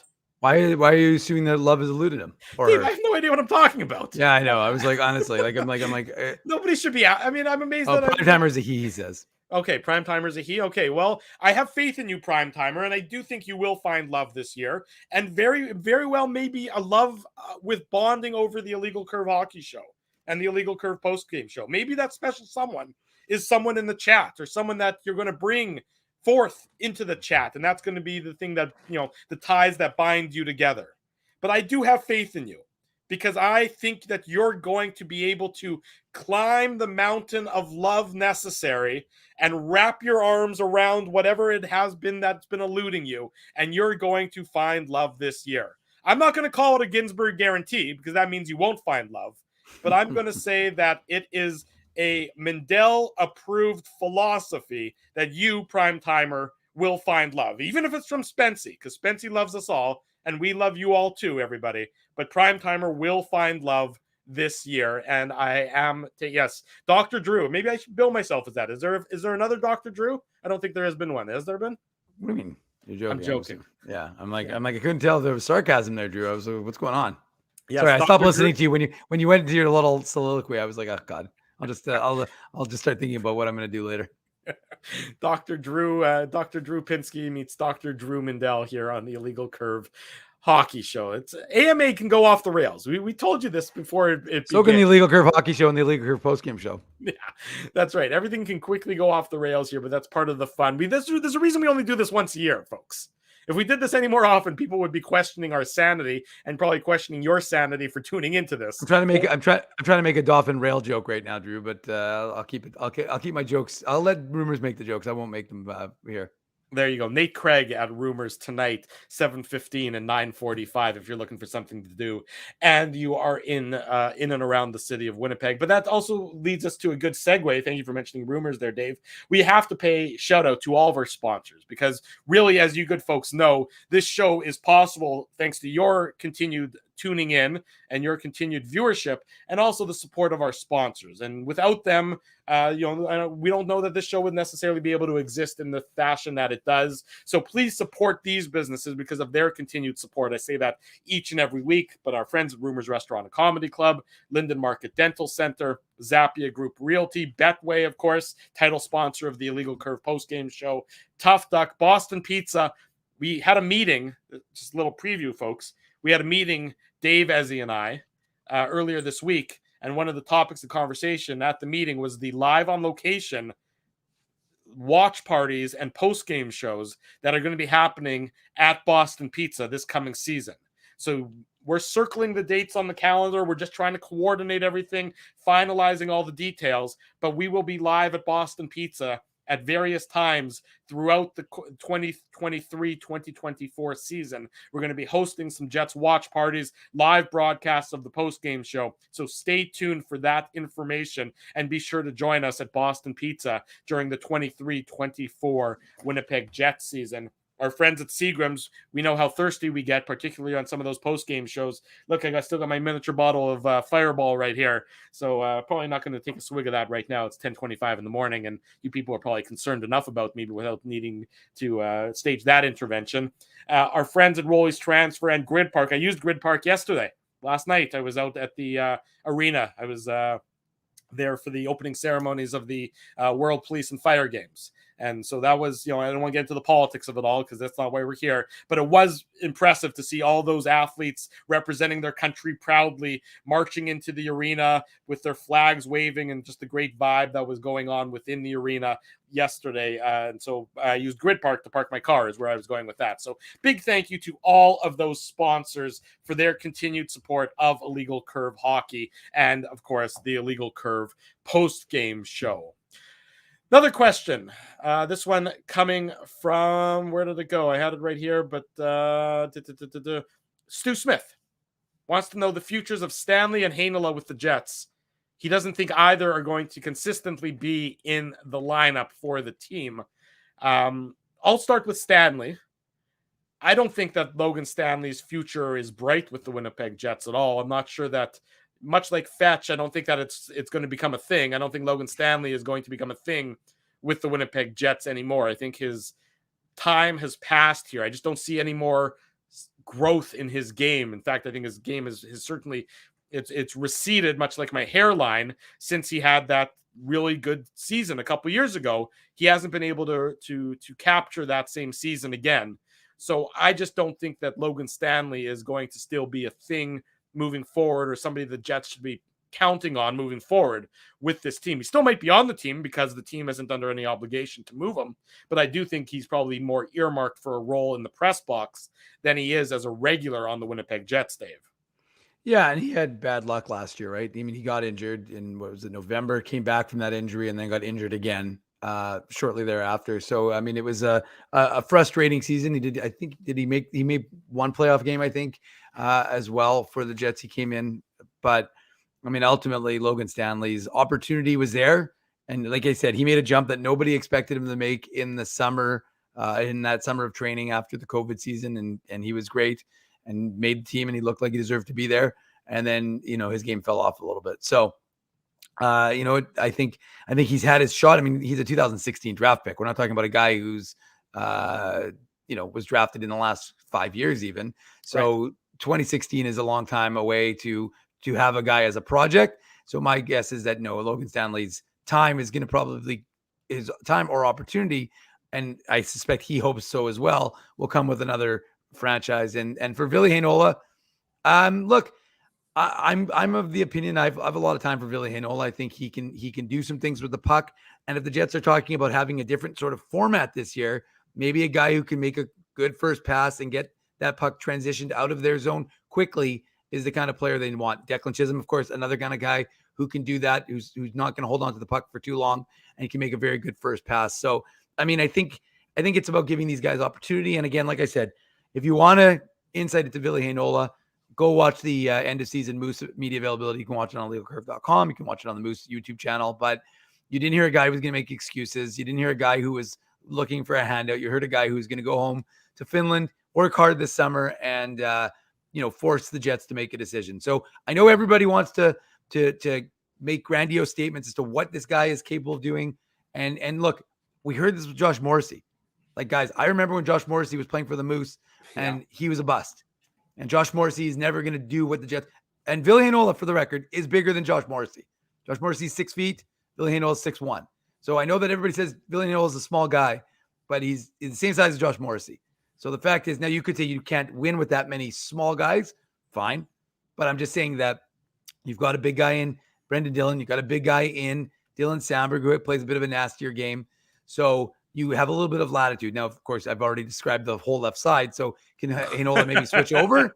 Maybe that's a different question. But I'm just saying that I am never quick to write guys off until I see what they can do consistently at the NHL level. Look, Dylan Samberg wasn't the Moose best defenseman in the playoffs, not last season, the season prior.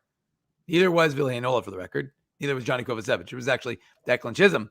But the fact of the matter is, I'm just saying that these guys, you have to give them the opportunity. Heinola did some really good things with the Manitoba Moose last season. There's no doubting that. I watched every single game. I can attest to it.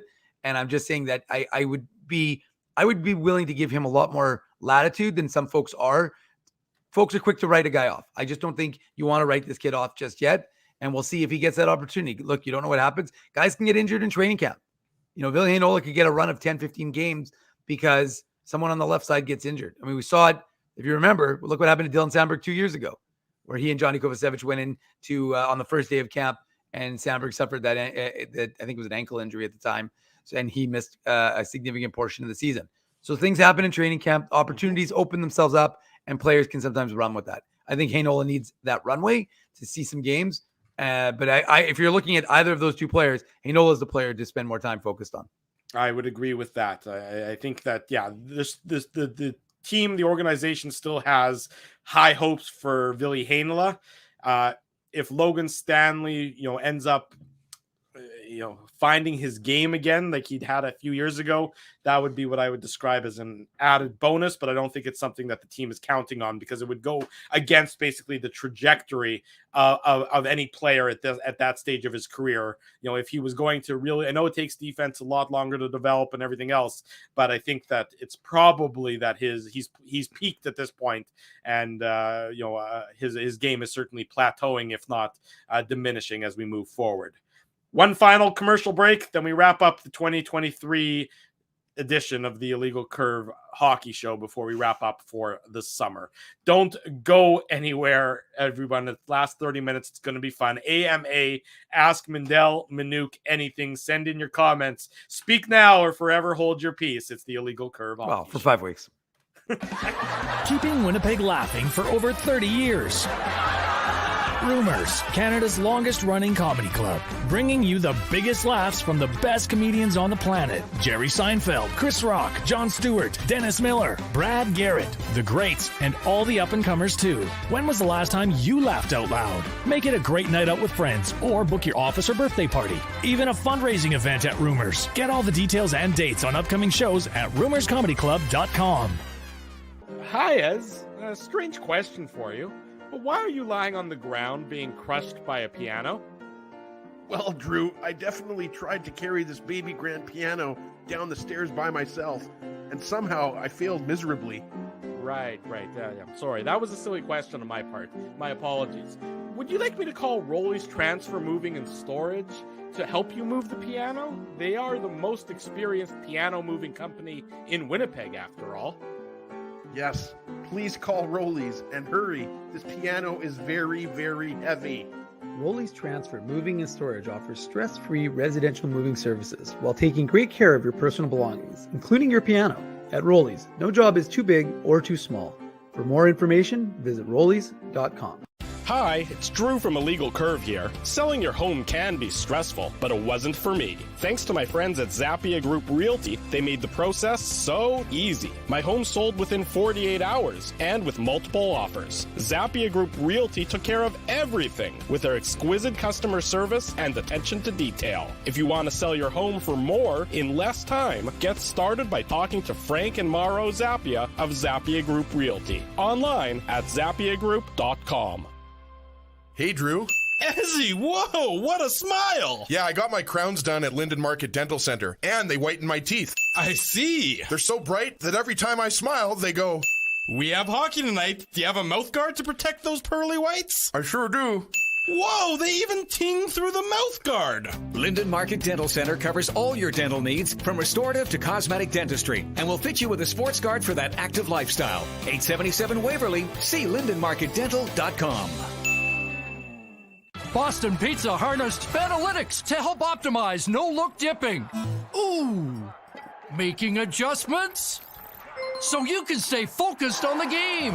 The playoffs at Boston Pizza, powered by Fanalytics.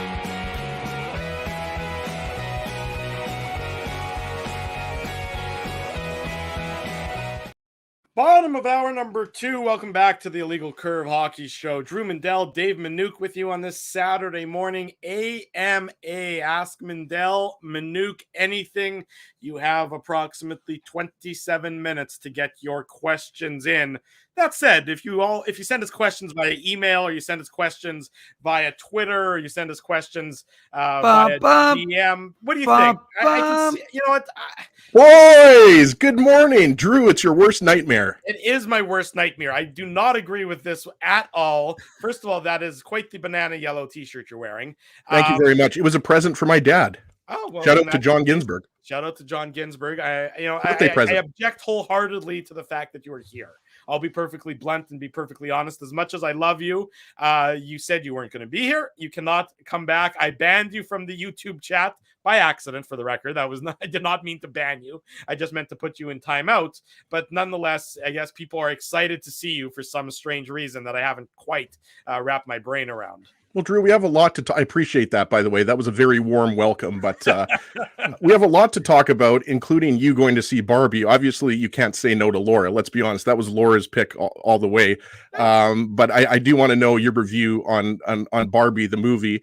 But I also want to know how the show's been going. I've been listening a little bit. Both of my kids have pink eye.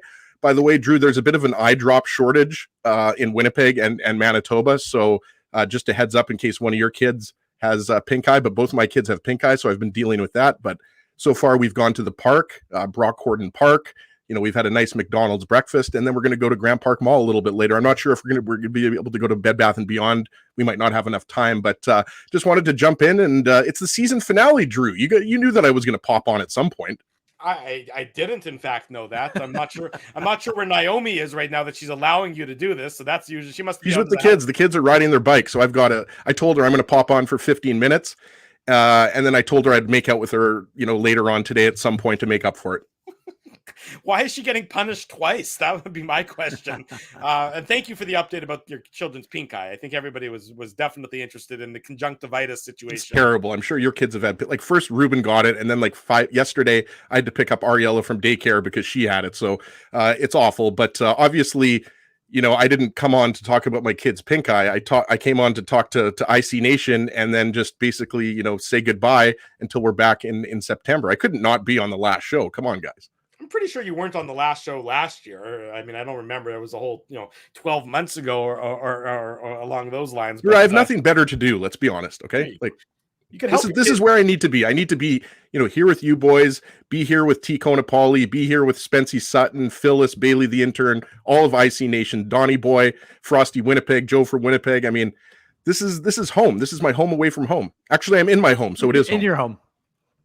Yeah, home away from home, in your home. Exactly right. Well, what I was going to say before you made this cameo appearance is that and Dave M is going to have this covered, I'm sure, thoroughly on the website, but there is some Jets prospects in action. The World Junior Summer Showcase kicks off today, and nobody's watching that, Drew. Let's be honest. Dave is going to have the content on the website. I can promise you, given the dearth of actual content available, Dave M is going to be covering the performances of Rutger McGroarty and Garrett Brown for Team USA, and Fabian Wagner and Elias Salamonson for Team Sweden thoroughly over the next few days in the World Junior Summer Showcase. All four of those players are going to be in action during the World Junior Summer Showcase. So I wanted to mention that Dave M, I'm sure, will have that covered on the website. And even if he wasn't planning on having it covered, now he's obligated to have it covered as well. So you can thank me later for that, Dave. I would rather a review of Nate Schmidt's performance in the Beauty League or CJ Cease's performance in the Beauty League that the World Junior Summer Showcase, Dave, isn't the World Junior Hockey Championship, right? I believe so. I believe I'm aware. Yes.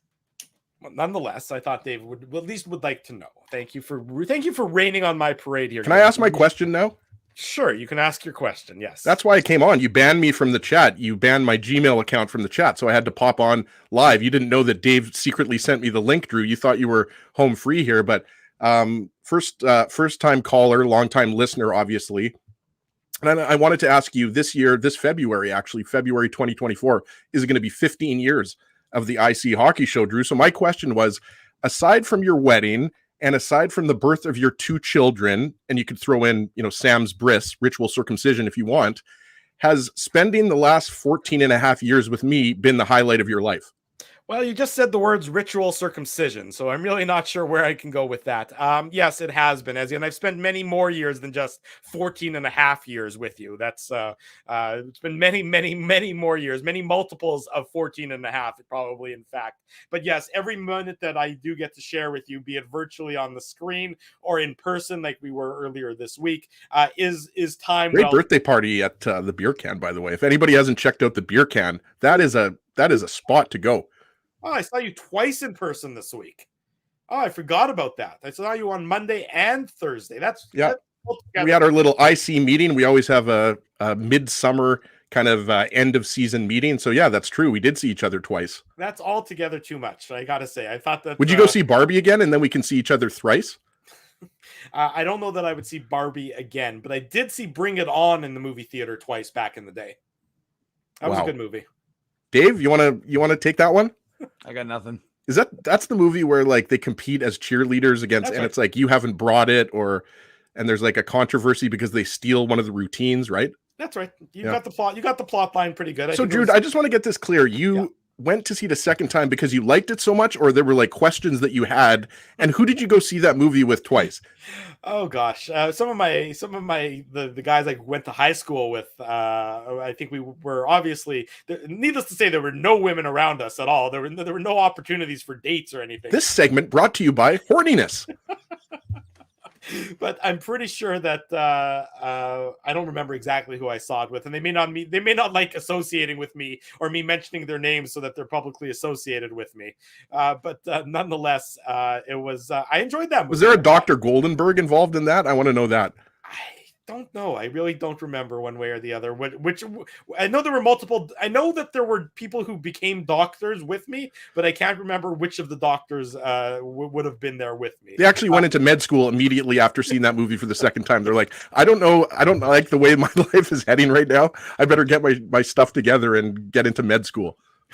In any event, yes, I did see that movie twice. I'm not going to see Barbie twice. Movies were a lot cheaper back in the day. Did they give you a Barbie doll when you walk into the theater to go see the movie? You do not. They do not give you one of those. I'm shocked that there wasn't more merchandise readily available with seeing the movie. And Dave, obviously, Drew dyed his beard pink for the movie. I did. I dyed my hair pink. I did not wear pink. I wore my tie-dyed shirt. You guys remember the tie-dyed shirt from a couple weeks ago? Because frankly, who could forget the tie-dyed shirt? Although it pales in comparison to Ezzy's banana shirt that he's currently wearing at the moment. But I wore my tie-dyed It's shirt. mustard, Drew. Okay, well, whatever color it is. That's why I love the shirt, because later today I'm going to have a smoky, and if I spill or get any hot mustard on it, you can't even tell, right? Where are you gonna have a smoky? Like, is this a planned smoky? Like, is there a smoky related outing? Barbecue? No, I'm just gonna barbecue my own smokies. Just by yourself, not for the kids or anything. No, just by myself. Smokies in my yellow shirt in my backyard. Yeah. Okay. Well, at least you know that you can get mustard on it, but that's always an important. You're planning ahead. I think that's the important part moving forward. Dave M is honestly. Dave looks like he's chewing glass. Like he wants to murder both of us at the same time, simultaneously. Just going to line us up one bullet and no. Well, I mean, yeah, one bullet to knock out you two would be fine, but the reality, well, maybe not Ezzy, but the truth is that. No, I'm just I'm engaging with the chat. I'm looking at what the folks are saying. I'm paying a little more attention to everyone. I'm going to thank everyone. You're going again. over the depth chart of Team USA for the World Junior Summer Showcase. I may have been trying to add a little post on illegalcurve.com as a result of Ezzy's comments or Drew's comments. And I want to thank you. I'm going to take this opportunity as my chance to thank everyone. And make sure you smash that like button, folks, please. That helps us. And make sure you're subscribed when you're watching our show. Most of you are, but let's get that number even higher. That's exactly right. Well said. And we'll give our more formal goodbye as we get closer. We still have 18 minutes worth of rambling to go through before we can wrap up this lots of show extra left. Special edition of the Illegal Curve Hockey Show, AMA. I guess it's not AMA anymore. Now what is it? It's AMEMA. Ask Mindell. No, it's actually, if you reorganize the letters, guys, it's MAGA. Because you throw a G in there, it would be AMGA, but you can also... Obviously, this isn't the MAGA crowd. I wouldn't mind making this show great again. There's one way to do it, I think, but you unfortunately invited him into the show. Well, we could always ban him. I'm not sure that's going to work out very well at this moment, anyways. Nonetheless, we will keep going and keep answering any questions accordingly. I like this idea for Marco. Should we launch a hot dog cart in their off season? Well, Ezzy did used to work. Remember, Ezzy did used to work for a hot dog cart. Yeah, and that hot dog cart actually used to be owned by Hal Anderson. So shout out to Hal Anderson. But yes, shout out to Boaz Levin, who owned the cart. He bought it from Hal Anderson, the 34th greatest Canadian or whatever he was. Hal's a great guy, does a great job on CJOB, obviously. Yes, but I did sell hot dogs all over the place. We used to sell hot dogs at the old Winnipeg Stadium, outside of what was then the MTS Center. We used to do concerts. I saw a brawl break out outside of a Black Label Society concert back in the day at Winnipeg Convention Center. That was a little bit crazy. I was just like, please leave me alone. Don't steal any hot dogs. Over the hot dogs? Like, I need more information. Like, was the brawl about, like, maybe there was like were people stealing each other's condiments? Like, what was it, a hot dog related brawl? It wasn't hot dog related, just a big brawl. I mean, Black Label Society, if you know that band, it's a metal band, right? So it's a bit of a boisterous crowd, let's just say that. And no, it had nothing to do with hot dogs, and no hot dogs were injured at any point during that fight. But yeah, we used to sell hot dogs all over. If you remember Blush Ultra Club, which was outside of across the street from Canada Life Center.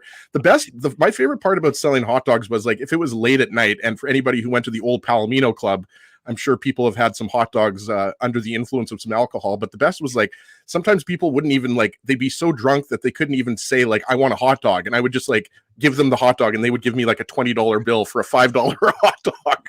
So that was always fun. But yeah, love hot dogs, love mustard, love my shirt. I can't wait to spill mustard on it. I remember, for our wedding, my wedding, not our wedding. None of us have married each other, but for my wedding, I could marry Dave. I think we would make a good couple. You guys would make a great couple. I mean, Yeah. you already spent enough time together. I'm pretty sure you're common law. Yeah, I've already got homestead rights. So he does have homestead rights. There's no question about it. But I remember you talk about somebody being so drunk they're not actually able to order or fulfill the transaction necessarily. It must have been the Friday before Laura and I got married, and we were all down in Kentucky, and we were out celebrating and having a good time, and the drinks were flowing as he frequently references. And after the night ended, we were all standing in line to get pizza from the Pizza by the Slice place, and the guy in front of me just could barely, he was not a functioning human being anymore, and he couldn't articulate what he wanted, but they still gave him a piece of pizza, and he couldn't complete the transaction of actually paying for the pizza. And I was barely more sober than this guy was, but I still had my wits about me. I was able to and the guy just wasn't functioning. So, it sort of looked like Mitch McConnell in that press conference a couple days ago. If you've too seen soon, that video. Drew, way too soon. Yeah, it's a little too Well, soon. but I'm bringing it all together because it's all Kentucky. He's the senator for Kentucky, so it's all coming together. But anyways, I really hope his story has an ending, for God's sakes. I paid for the guy's pizza, and the poor employee working at the pizza shack who's seen everything just looked at me and said the most thank you, the deepest thank you I think I've ever received in my life, just so that I got this guy out of the way so she didn't have to deal with him, as he couldn't function as a human being anymore. So there you go. If you want to talk about drunkards and late night food, as he's got his the story better include the clock, Spency. No, it does not include the grandfather clock. I'll be honest, Drew, that was not a good story. Yeah, I think Dave needs to tell a story from his, back in his glory days, just to make up for that story. But no, I mean, it's fun. I mean, hot dog carts are classic, and they're almost at night always surrounded by drunk people looking for just something to put in their mouth. Dave, how am I supposed to follow up with that after he just said that? Well, Drew, we only have 13 minutes left, so stop farting around and let's get some more questions. Come on, Okay. tut. Let me look at more questions after. Look, I guess This show has really gone off the rails. I have no idea why. Showed up. Here you go. This one's from Rob Mahoney, and as you can handle this one, it's hockey related. Claude Giroux, is he a Hall of Famer in your estimation? That's a really good question, actually, because I put this out on Twitter for anybody. No, I'm not being sarcastic at all. First off, shout out to Rob. No. I was just laughing at the entire last 17 minutes. Oh, yeah, of us talking about hot dogs and mustard and everything. Yeah, you know what, Rob? I think I haven't broken down everything yet, but I mean, he's definitely in the conversation, right? And if you look at his numbers, and I know, people will point out the lack of a Stanley Cup and everything like that. But if you look at his numbers, and I can pull them up right here, like what does he have? Is he close to 450 goals, something like that? And what is he at? Is he at 1,000 points yet? I think he's at just hit 1,000 points, 329 goals, 1,002 points. And even though he hasn't won a Stanley Cup, just pulling up his numbers now, 81 points in 95 career playoff games, right? So obviously those are Hall of Fame type numbers. And I think, we've been talking about this, a little bit, especially considering that, they recently had the Hall of Fame ceremony, right? Jeremy Roenick was in town for the Rady JCC dinner. I absolutely think JR Dave is a Hall of Famer. Like the 500 goals, I think that's fourth most ever among American players, right? So to me, Jeremy Roenick is obviously a Hall of Famer. Alex McGillney, I think, should be in the Hall of Fame. I think Curtis Joseph should be in the Hall of Fame. And Pavel Datsyuk, guys, is a first ballot Hall of Famer. Pardon me, first time eligible. I mean, come on, Pavel Datsyuk with all of the Selkies and Lady Bings and Stanley Cups. And how many times has he represented Russia at the Olympics? I think 5, right? Including winning a gold. What was that, 2018, Dave, I believe? So, I mean, I think Datsyuk is a Hall of Famer. I personally think, you guys know how much I like Patrick Elias as a Devils fan. I think he should be in the Hall of Fame. But the reality is only so many guys can go in every year. Just speaking of female players, Jennifer Botterill should be in the Hall of Fame as far as I'm concerned. And I think they should start letting in 2 female players a year, to be honest with you, because I don't think that's ever happened. So a long-winded answer for Rob there. But yes, I do think, Claude Giroux, once his career's over, should get Hall of Fame consideration. Maybe his goal totals hurt him a little bit because he's more of an assist guy, right? Like you're talking about 300 goals, 700 assists, right? But Dave, what do you think? Is Giroux a Hall of Famer for you? Yeah, I mean, he's the problem is the Hall of Fame has changed what it represented, right? So I think it's the Hall of Very Good Players now. I That's don't my know line. that. I know that's why I'm stealing it, but it's my first time speaking in 15 minutes. God, Drew, I'm going to do something. But anyways, I think I think he's a very good player. I don't think there's any question about it. He's done some phenomenal things for the Flyers organization, and yeah, I mean, his career's not over, right? So he can still do some playing with the damage. Sens. I Yeah, mean, so he's still playing. So I think it's a little premature to start, until we see where he ultimately finishes. But I'm with Ez. I think he's been a phenomenal hockey player throughout his career. He's not a shoe-in, right, Dave? No, that's what I say. He's definitely yeah. not a guy we're talking about in the first or second go around. He'll be a later addition if so.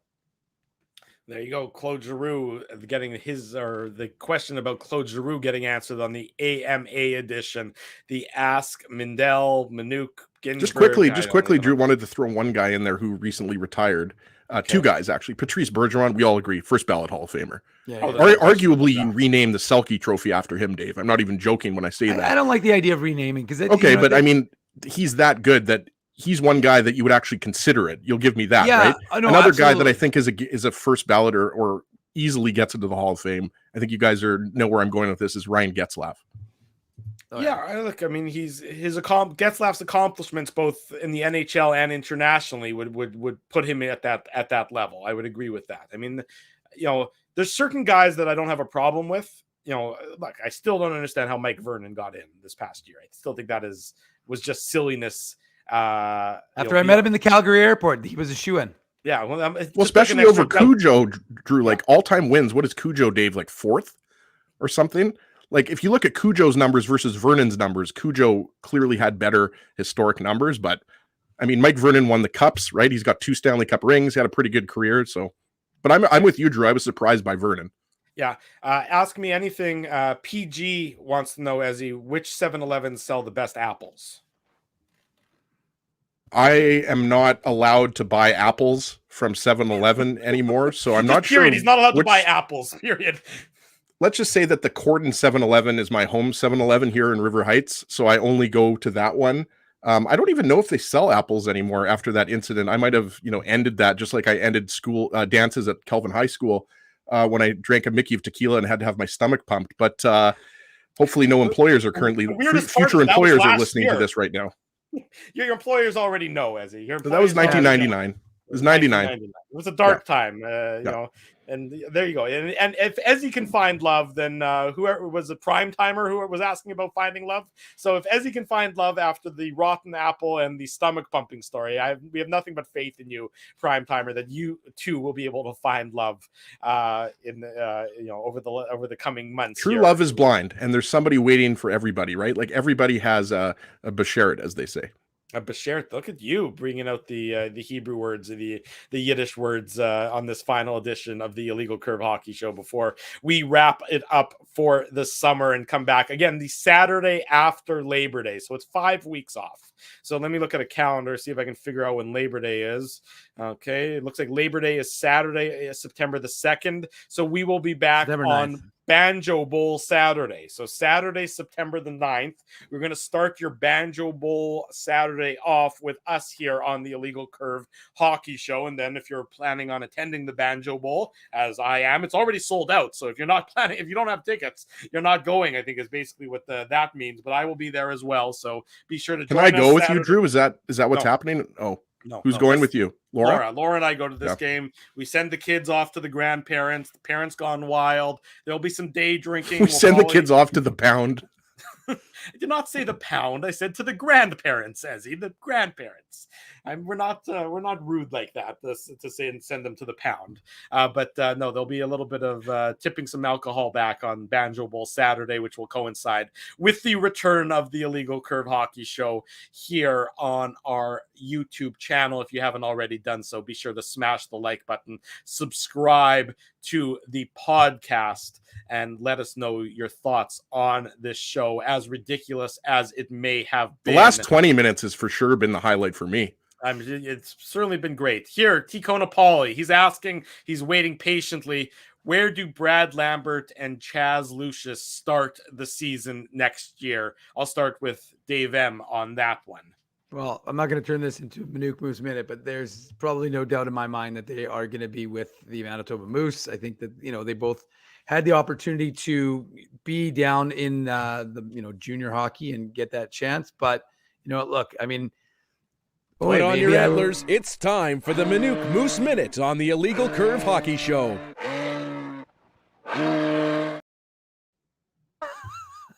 Couldn't resist.